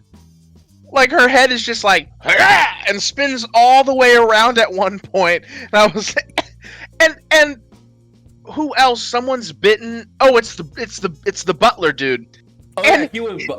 And he eats somebody's hair. He goes in to bite him and it's just like, oh yay. Like the Bubba hair. Joe girl's hair. Yeah. And then they kill him and he's got green blood. Yeah, he's a. I didn't know that the ghost demons were from what was it? Orlando, Florida, Universal Studios. Green slime, and it's the 90s. And wasn't and didn't the girl Bubba Joe, she like ran out of the house and went to the forest, and that's when the trees Yeah. got her. The trees got her. And it's the same trees as in the first movie. They're equally as sexually aggressive and terrible. And they just don't, thankfully, in this movie, it's a few years later, we have a little bit of decency. They don't go for the cheap, hey, the trees are tearing off her blouse routine. So, at least, but they tear off her clothes, but she has, a slip underneath. So, she's still clothed, but the trees kill her. The trees kill her. Yeah. And then Dad shows up. And Dad's a ghost. Oh yeah. And he's just like, "Hey, daughter, your freedom lies in the pages of the book that you found way the fuck out there, and you were gonna bring to me, even though we clearly hadn't talked in a long time, and you have the money to go look for pages of a Necronomicon, but not the money to pay for long distance phone calls. Okay, fine." And she's just like, "I had no idea my dad was dead. Or my mother." Set my spirit free. Set my spirit free. Gway. Gway. Set my spirit free. Start reactor. Free Mars. Linda. Burn the confused. Ash is real confused. I'm like, wait, what's he talking about? And then Arnold Schwarzenegger came in and was just like, "You have to burn it!" And then his head exploded. No, I'm sorry, we're combining movies. Watch Evil. previous episodes and you'll understand. Yes. So they're just basically oh, we gotta burn the pages, but then fucking that Bubba guy's like, "I don't think so," and then he grabs the pages, throws it in the basement. He's like, even though I saw some creepy demon stuff, I don't believe it, and we're gonna do my way, even though I have no idea what I'm about to do. And I'm gonna knock out Ash, and we're gonna push you guys outside because we're gonna go in the car. We're gonna look for my girl because she's more important than the entire Earth. Also, they changed the voodoo sword. The voodoo sword in the first movie is just a sword. It straight edges. In this one, it's serrated and shit. I thought they were both designed with it looked like a spine and a skull. I'm gonna have to rewatch it because it looked different to me. In the first one, it looked like it was just a regular sword, but in this one, the second one, it looked like it was serrated. Like a serrated blade, and I was like, yet another inconsistency. Let me see. Let me double. And when when Homegirl runs out there, when Bobby Sue runs out there into the woods, my note is just like, "Girl, don't run out there, girl, oh girl, you gonna die." And then in all caps, Treebeard is angry. This is the last march of the Ents, and he is angry. And yet another BDSM scene where the trees are dragging her ass, just through the forest at a clip. Just the vines are moving. And now we get an explanation of how the book will save them when Grandpa shows back up, and the bumpkin pulls a gun and says, "Let's march out into the death woods to find my dead ass girlfriend." And then they try to do that. Interesting. Oh. Okay, so I'm looking at the Evil Dead 2. And the demon sword, it looked like if it was a spine combined with a tiny demon skull. And let's look at the Evil Dead.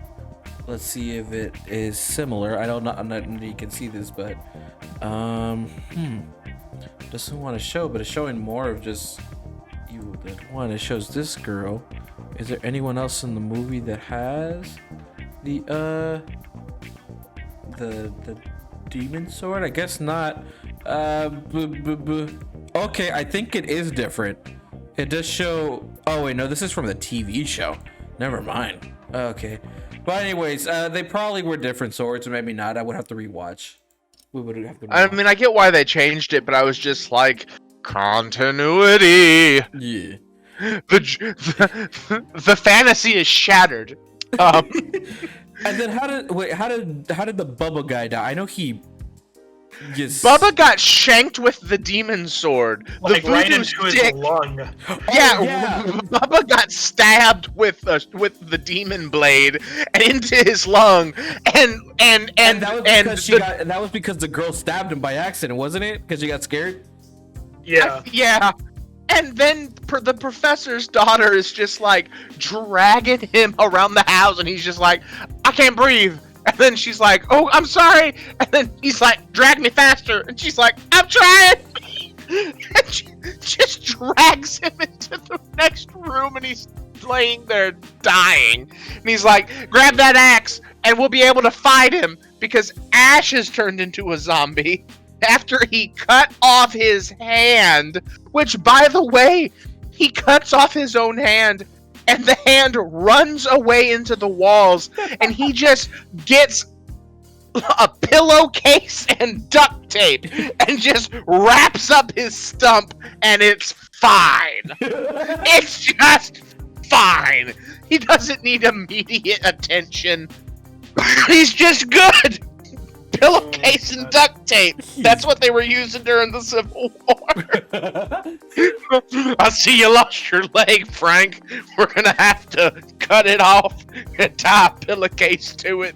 And thank God and almighty Robert E. Lee, we've got a duct tape. Am I gonna be okay, Doctor? With the pillowcase and the duct tape, you'll live many, many years. It's like, okay. Sure, fine. Imagine that. I would Oh, like God. to see a war movie that does that. They survive, but all they have is duct tape and like a dirty ass cloth. It's late in the war.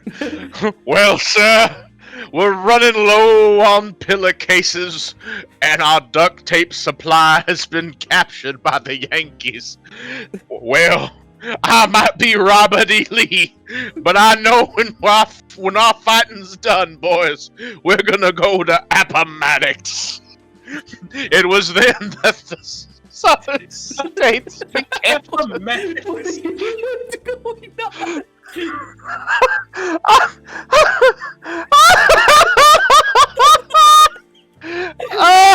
I'm so sorry.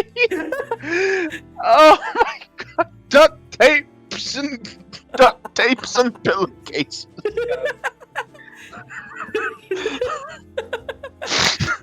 You know, I believe it was Napoleon who once said that an army moves on duct tape and pillowcases.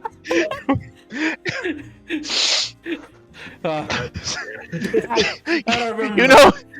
You know when Caesar conquered all of Gaul, he only did that because he had the best supply of duct tape in the world. Whew, okay. Duct tape and pillowcases, and Ash is fine, and he turns into a demon zombie, but then is just fine later. It's cause like, of the necklace. It's to remind you of your girlfriend that died. And he's like, right. Woman. Yes, woman. He is Scooby-Doo. God damn. Because he just looks like, oh, my girlfriend died. I remember when my girlfriend died. That sucked. That was a terrible Tuesday. I don't want to kill again. Whoa. Damn. I'm rip this demon out of me. He's fine. And Professor's daughter is like, I'm gonna kill you, and he's like, no, really, I'm fine. I'm good now. Can we move on? Okay. And then she has to And they do. Oh my God. But then they have to. Did they have to read it backwards, or she had to just read it? Like There were extra pages, and she had to read the other pages of the book that were like the pages of, hey, you know the incantation you just did that brought the demons? Okay, these are the pages at the back of the book not the front of the book to be like, hey, before you read any further, this is what you're gonna need to get rid of the demons. Okay, the next thing is how you bring them. Remember how you get rid of them. But the next thing is, yeah, those pages, she reads those to get rid of them. And as she's laying there dying at one point, she's reading this like, I'm gonna shabba boom bam bang ba, and then like with her dying breath. It was the hand who stabbed her in the back. Yeah, the hand shows back up, and it's just like, hey, remember me? I'm back, baby! Stabby! And in her dying breath, she goes like, fa, nah. And like, giant vortex black hole, and it just sucks these fuckers into it. And then, like, I think she has to say one more syllable, and she's like, la. And it's like, everything goes in. So does you forgot about the trees that get out of the dirt and start walking to destroy the house. Oh yeah, the Ents are angry. Yeah. The Ents are attacking Isengard, and Isengard is a small cabin in the woods. And the trees are just moving, and they grow hands, and one of the hand goes into the window, and then they're like, argh! And they grab Ash, and Ash is like, ah! And then, like, I think it was his face, the tree's face or something, and it showed, like, I guess the people that died on the skin of the tree. And they're like, yeah, yeah, that was an interesting choice. It was a weird one. So then that happened, and she's reading the stuff, and then the hand comes back and stabs her in the back. He's like, hee hee hee hee, and then he goes away. And then like, no! And then that's when she says the words, and then the big vortex goes, woo, woo, woo, woo, woo. And then he's like, whoa! And then everything goes in there, and the car goes in there. And oh, wait. Before we go into what happens after the car goes in there. Yeah. We gotta describe what happens to Ash and what the fuck he's wearing. So, like, he lost his hand. He chops off his hand because the Evil Dead hand thing. Okay, cool. And he's got his pillowcase and his duct tape, and he's good there. He goes into the garage, and he finds a chainsaw, and he just straps it to his nub of a hand. And he takes this. Put his nub in. Yeah. And he takes the double barrel shotgun and he just saws it off so that he can spin it around like it's a 6-shooter, and he's just like I'm ready. No, and goes, that's the Ash. And he's like, groovy. Yeah, which is his catchphrase. Groovy. And like is 12 kinds of badass. But, like, since I saw the third one first, I was like, there it is! That's the look! It's him! And then I was like, yeah, but how does he get to the Army of Darkness? And he gets sucked into the fucking, like, black hole. And I'm like, oh, that sucks. And then he's like, ah! And then everything falls from the sky. The car gets destroyed. Everything's like right there in trees, and then he falls. And then the knights were like, "Do you see the knight? Like he's like in medieval times, and everyone's like, brum, brum, brum, brum, brum. They're like, kill that demon!" And then you see a demon from the sky, and then Ash just like, whoo, whoo, whoo, whoo. He does like a flip. He spins the shotgun, and then kablam, then it falls, and they're like. All of Edgar's sound effects are done by Edgar. Yes. They go, we don't have a soundboard, if you can believe it. And so yeah, he goes, and then the demon's like, and then he goes, puts it back in his bag, and then the knights just look, and they're like, before they kill him, they're like, cheers to the god from the sky, and they're like, what? And I love how he's like, oh no.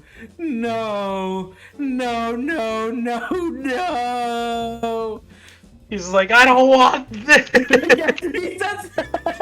And it just ends going like, I don't want this, no. And then black screen. And then credits. And again, all he wanted from that weekend was to break and enter into this cabin that they found mysteriously and make love to his girlfriend. And then he got sucked into an alternate time zone. That's a really bad Wednesday. He had a really shitty Tuesday and a terrible Wednesday. I just hope Thursday looks up in the Army of Darkness. But yeah, we just went through the motions, and that's how basically Evil Dead 2 ends. And so, we'll go since we would blah blah blah. I can't even speak right now. Robin, your overall thoughts on your rating of Evil Dead 2? I liked it. I'm sorry I was very quiet during this one. Yeah. But I was messing with stuff on my computer trying to get something to work, and I finally got it to work. So I really liked I like this movie for what it is because of how campy it is. And this one I can watch over and over again. That's just me, though. I know that Will has his own thing about it. To me, I think it's like a big reboot / remake thing. Yeah. And I can watch this and not really think, I don't have. Besides it being called Evil Dead 2, I don't really have to think about the first one because it kind of is telling me what has happened, because it basically starts the whole story over at the very beginning of it. Yeah. So it's just they kind of toned it down to just having it just two people entering the cabin. One of them dies, and then more people show up later. But I like it. I'm gonna give it a 4 out of 5. That's my review for it of it. Again, I'm sorry that I was very quiet for this one. Use good. Yeah. So that's my thing. Edgar? I'd like to echo Robin what he said. This is the it built up and it did better production wise. I guess you could say story wise. Everything about it improved on what the first Evil Dead was, and it basically was also just a retelling or a reboot of the first Evil Dead, because it's more of what Sam Raimi wanted from it. I like that he still kept everything how it was in the first one, which he still kept those whack shots, like those zoom ins and then the spinning around, like when he flies around, like that was very cool. When he was spinning around, when he was getting hit by that spirit demon, that was a really great shot. Like, it's still a very stylized and a unique shot in a quote unquote dark comedy, I guess you could call it. Yeah, I would say dark comedy. Mm-hmm. But it's a movie that's it's the one that a lot of people remember when they think of Evil Dead, and you can tell why with this one. And my overall rating, I would give it as well a 4 out of 5 stars, because it's not perfect, but it's a hell of a fun time with it. Like it's like you don't really need to watch the first one, but if you really want to, you can watch the first one, because the first one's not bad either. It's still good. It's just that a lot of people do recognize the second one, and you're gonna see a lot of continuity issues with it, but it doesn't take away from the fun experience you get from Evil Dead 2. And Will, what your overall thoughts and Okay, I liked it. I didn't like the continuity differences. I can get over that because one leads into two to give you background and more information and all of that. Mhm. But one has nothing to do with the third one. But the second one gets you to the third movie. And Yeah. the second one has to get you to the third movie. So the second one, I feel the writing wasn't as good. The comedy factor was up there. It was better. It was campier. I like that. But Yeah. it gets you to the third one. yeah, and the third And one I gets. think the and third one, without is spoiling just- the third one yet, the third one does get really, really campy. oh, it gets so campy. Mhm. It's so good. and it's bad. It's really, really bad, but it's so good because it's bad on purpose. It's campy. It's not even really horror. It has horror elements, but it's like, no, this is pretty much comedy fantasy. Yeah. And it's hilarious. So like, okay, fine. You gotta have the horror, and then the slightly lighthearted horror, and then the campy fun. Yeah. So I accept this. I give this movie 3 stars. I would have given it more, but like, I'm still fighting the continuity thing. But like, there's parts of it that are so good. I don't know if it's as good. Yeah. I think this is the weak one of the trilogy. I think the Interesting. first one you've got like, okay, this is a standard horror, like standard now horror. It's like, it's 80s. It's a little bit like, you know, it was done on the cheap. It sets it up. This one is like, all right, it partially it's the same story that we just saw with the other one, but here's a little bit of camp. Here's some like how we really defeat the demons thing. And then in the third one, you get to fight the demons and like do stuff, and there's the Army of Darkness. So that's probably the third one's the better of the two, but they're all very different movies. They all have like their own unique, like, even though they all have like that similar like camera style and like similar characters, plots, and all that stuff, but they all have like their own unique thing that makes each of them unique and good in their own way, which is really cool about them. And I don't know if you guys seen the TV show, but the TV show's actually not that bad too. It was, unfortunately, it got canceled, but it's not bad of a show either. That one is also, I think Sam Raimi also wrote and directed those. Yeah, episodes. I think he directed the first episode, I believe, and he has a part in the show. He was a producer. Yeah, I think. And there's another one that like there was the evil. So like there was a reboot, The Evil Dead, which came out in 2013, and then there's another one that's TBA, Evil Dead Rise, and it's gonna be directed by, and produced by Lee Cronin, but it's produced. It's gonna be screenwritten and directed by Lee Cronin, but it's gonna be produced by like Bruce Campbell, who was Ash, Sam Raimi, and Robert G. Tappert. Interesting. I don't know who Robert G. Tappert is, but I know Bruce Campbell and Sam Raimi. Because I know Sam Raimi. So like at least the original directors involved. Yeah, because I know Sam Raimi was also he was the producer for the Evil Dead reboot. Yeah, I remember that. So it's like, it's interesting that he still has a hand with it. And watching these two movies, I've seen the third one, but I know Robin hasn't seen it. But even overall, like even after watching just these two movies, you can see how overall these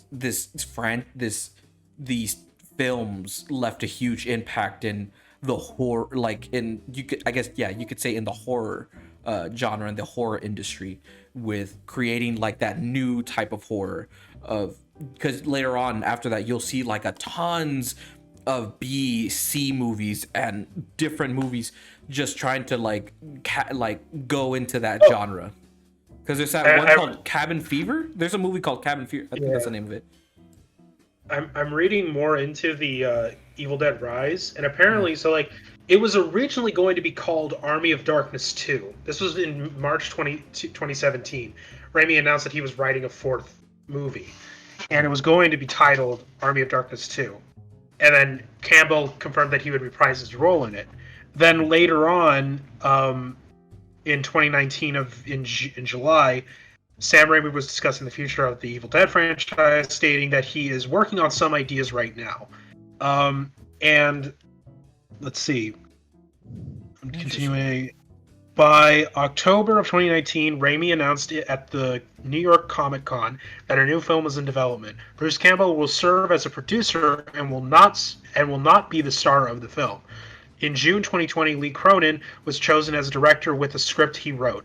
Raimi personally chose the filmmaker to continue the franchise. The film will officially be titled Evil Dead Rise. So I have trust with Sam Raimi because he's the one who personally chose him. Yeah. So I'm like, okay. Interesting. Yeah. All right. Well, so hopefully we get to see more about it. And maybe, hopefully, in the future, we'll be able to see it. That's interesting. Yeah. But yeah, I would these two movies to the folks out there. We all highly recommend you watch these two, and also watch Army of Darkness. Who knows? Maybe in the future we'll talk about Army of Darkness. We'll talk about the reboot of Evil Dead, and who knows? We'll also might look into Sam Raimi's filmography because he did do another horror film that I've seen. I don't know if you guys seen it yet too, called Drag Me to Hell. Drag Me to Hell. Yeah. Mm-hmm. I have not seen. I haven't seen it, but I've heard of it. Yeah, that's a movie it's another good film of his that came out like in the early 2000s and mid 2000s maybe. But of course, we're not done yet, ladies and gentlemen. Of course, we got to end off the show with just the untitled segment idea. So without further ado, ba-da-da-doo, ba-da-da-da-da-da-doo.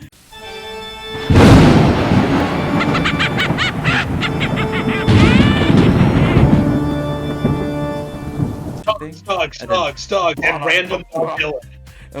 Wait, I'm sorry. Did you say dogs? We're gonna double up the dogs. More dogs. This is what I said. I was like, dogs, and random Bob Dylan.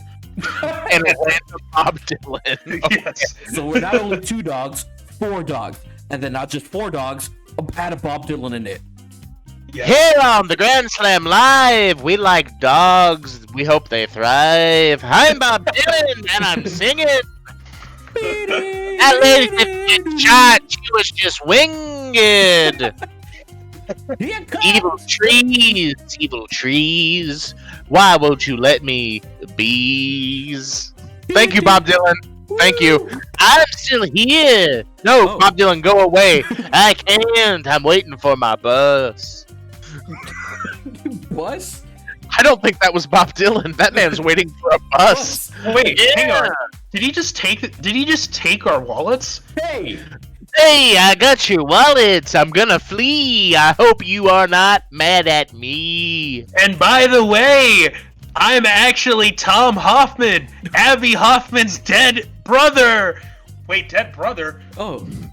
He Oh my god, the disappears. evil dead do rise.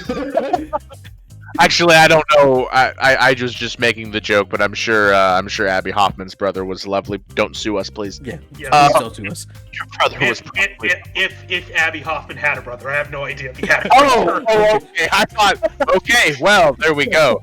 All right, moving on. This segment's taking too long. Yeah. Enter. Me. I guess I'll start it. What I recently watched, or anything. I recently just saw. Last night I saw the movie The Graduate. Nice. Yeah. Let me just give out the director. Directed by Mike Nichols. Or Nichols, like nickel. Yes. Nickelback.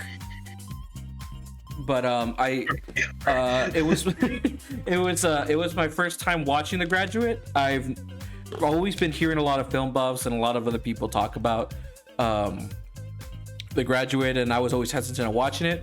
But after watching it, never have I guess you could say it's one of the first films I felt a strong connection with it, and I've related so much to it. It's a movie I don't really want to fully spoil, but there's not really that much to spoil with it. The movie came out in 1967. I'm pretty sure you can give a little bit away. Yeah, It's also not like a movie everybody's gonna want to like drop everything to watch. Yeah.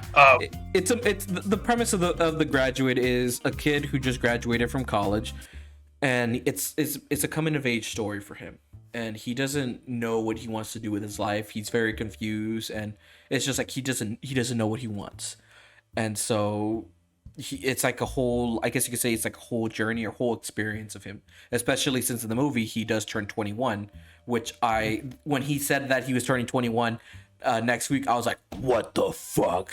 Because I'm basically I'm like turning 21 in the next week, and I was like, holy shit. And I was like, because it was him being confused. I'm like, I've dealt with that. I'm like, I'm still going through that because it's like, I'm like, I don't know what I'm like. It's always like you have that fear. It's like you don't know what you're gonna do after you graduate. It's like, what do you want to do? Like, what do you really want to do? It's like you have those moments, and him having that feeling. It's like I felt that connection with him with that mindset, and then it goes through this thing. He ends up having an affair with this older woman who has a husband and has a daughter, and he's Robinson. Mrs. You're trying Robinson. to seduce me. Mrs. That's the famous line, Mrs. Robinson. Yes. You're trying to seduce me. Then she laughs. What do Then you- she laughs, and he says, "Aren't you?"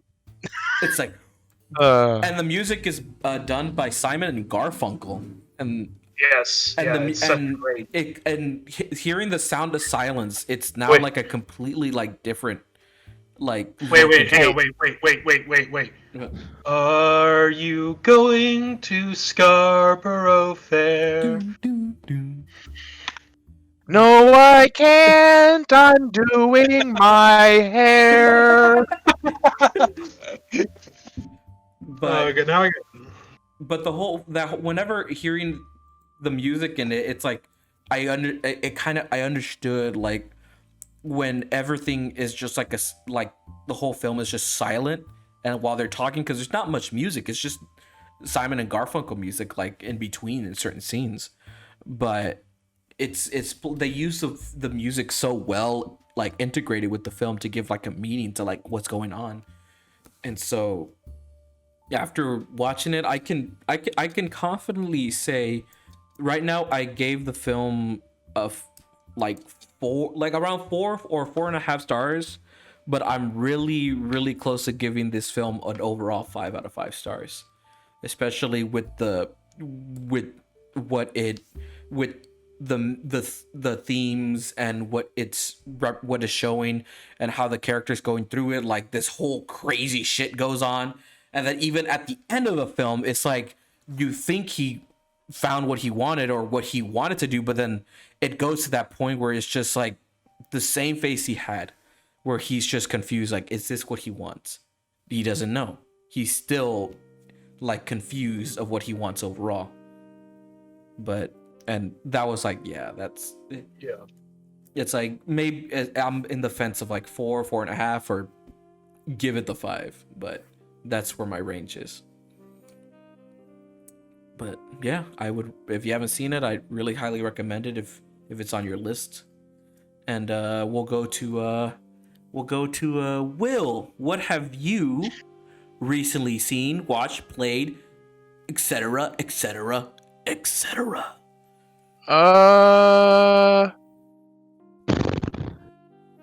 Fuck. I can't think of anything. I did recently. I've been pretty busy, so like I've been playing GTA when I have the time. But I've said I've been playing that since last week or the week before, even maybe. But I also recently rewatched Sleepy Hollow. The Johnny Depp Tim Burton movie. one? Yeah. I like that movie. It's fun. I really enjoyed it. GTA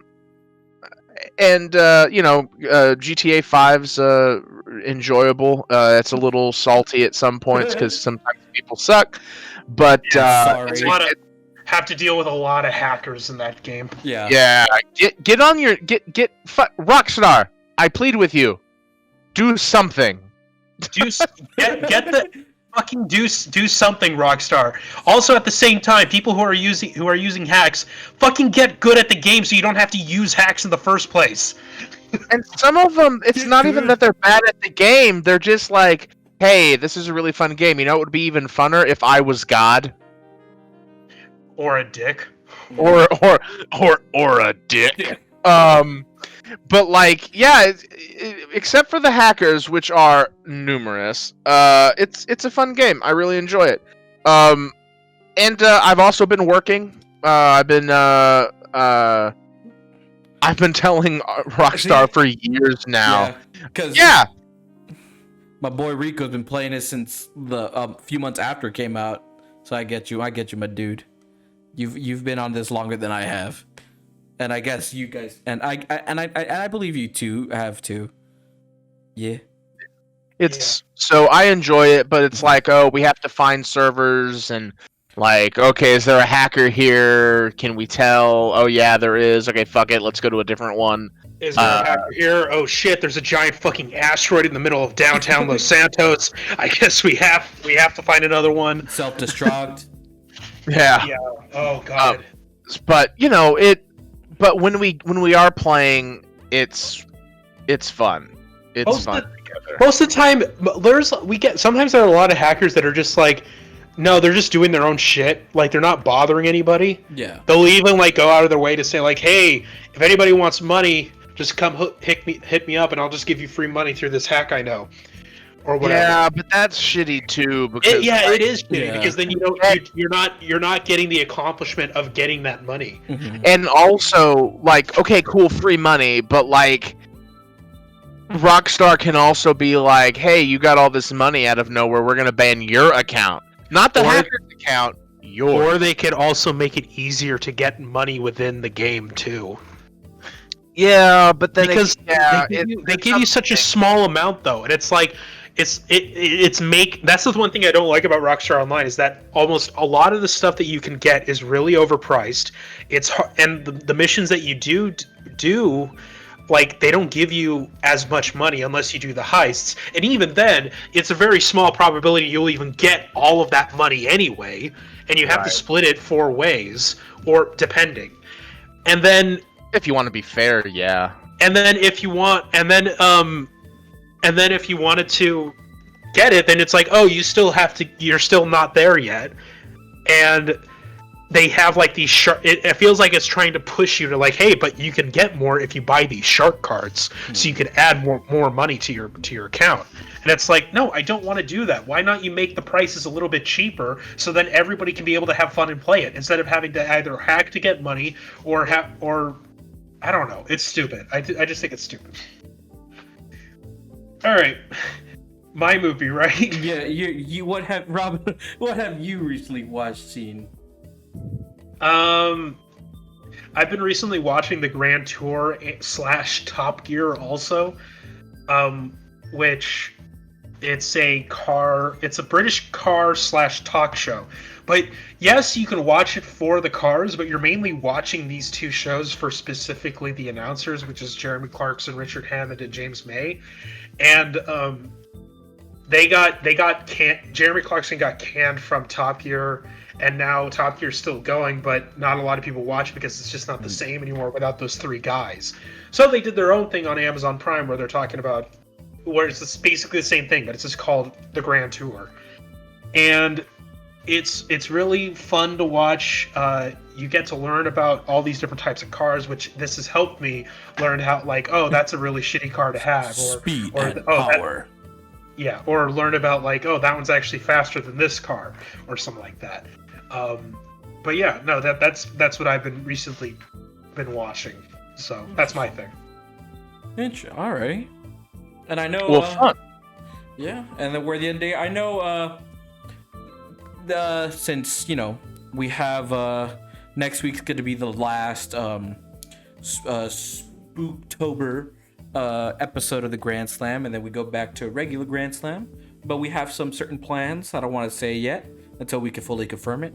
But as the last episode for the Spooktober, we're still like thinking, because instead of the last one is going to be us all 3 seeing what movie we want to choose and we want to talk about. And since we're all 3 of it, we're still like deciding what movie we want to put.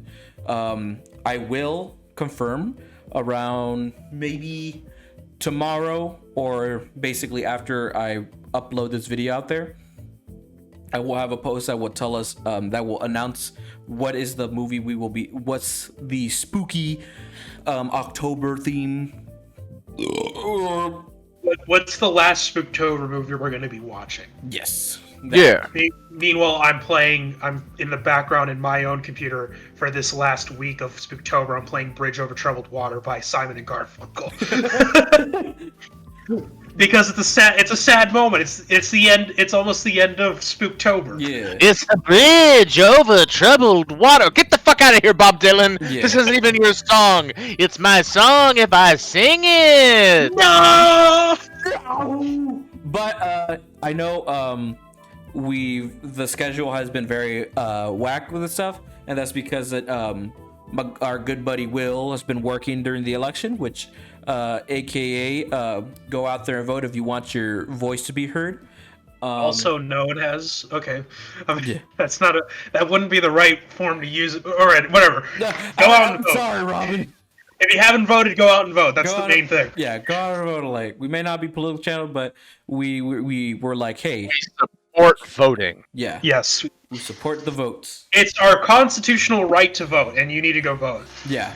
We have we're still deciding on the day we want to do it. I'll also announce that when we the date pretty soon, since it's the last episode, and we want to make it nice and a good farewell at the end. So more announcement is on that really soon. So with that out of the way, we won't announce the episode the movie here, but on a later date, really soon, maybe tomorrow. But Check our Discord. yeah, Check the Discord. check the And the Discord, ladies. Facebook page. Check the Discord, Facebook page, the Twitters. If you haven't subscribed to the YouTube channel, go do that. Subscribe to our YouTube channel, give a like, put a comment on it, because this also could be uploaded on YouTube. Bit edited, but Share it's that on your social medias. Yeah. Get your friends to come by. Get your Tell them friends. we're sexy. Tell them our voices are wonderful, and you love us personally. Yeah. And yeah. Yeah. I mean, look at these two top hats. They both wearing top hats with monocles and mustache. How can you not like that? Trouble. I'm a Dollar General. I'm a Dollar General werewolf with a monocle, a mustache. Bridge over troubled water. We can't afford it, Robin. We can't afford the That song. was less than 30 seconds. Calm down. No, we can't. I'm already calling our accountant. We can't afford this. We got no My money. God. Oh yeah. This is gonna eat into the Christmas movie budget now. Halloween has taken over Christmas movie budget because of one song, Robin. One song, Robin. But also, if you haven't followed the Twitch, follow the Twitch. Follow us on Twitch right now. Yeah. Leave a Give follow. us You could also get the hamburger. Yes. I mean, now you know, because two people got it and they got the burger and they're gonna enjoy it. Get the burger. Get us to our goal right now. We're trying to get to the 50 people here. You're good. It's like, come on, who doesn't like a hamburger? You may not like it, but this is the Grand Slam burger. It's our own finest burger. You make it how you want it. We give it to you. You're gonna Take the burger. Take the burger. You gotta take the burger. It's the burger's good. The burger's good. But It's a great burger. It's made with kale?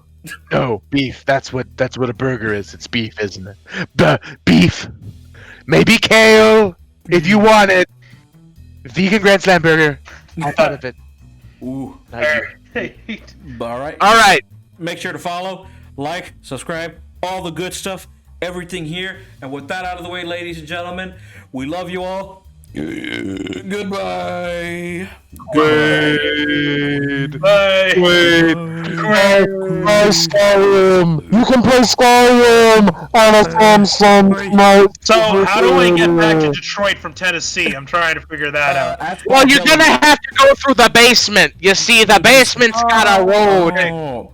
Hey, Bob Okay. Dylan, can you end it off with us? End off Bob Dylan. Bob Dylan and Okay. and Baba And Boo. the club.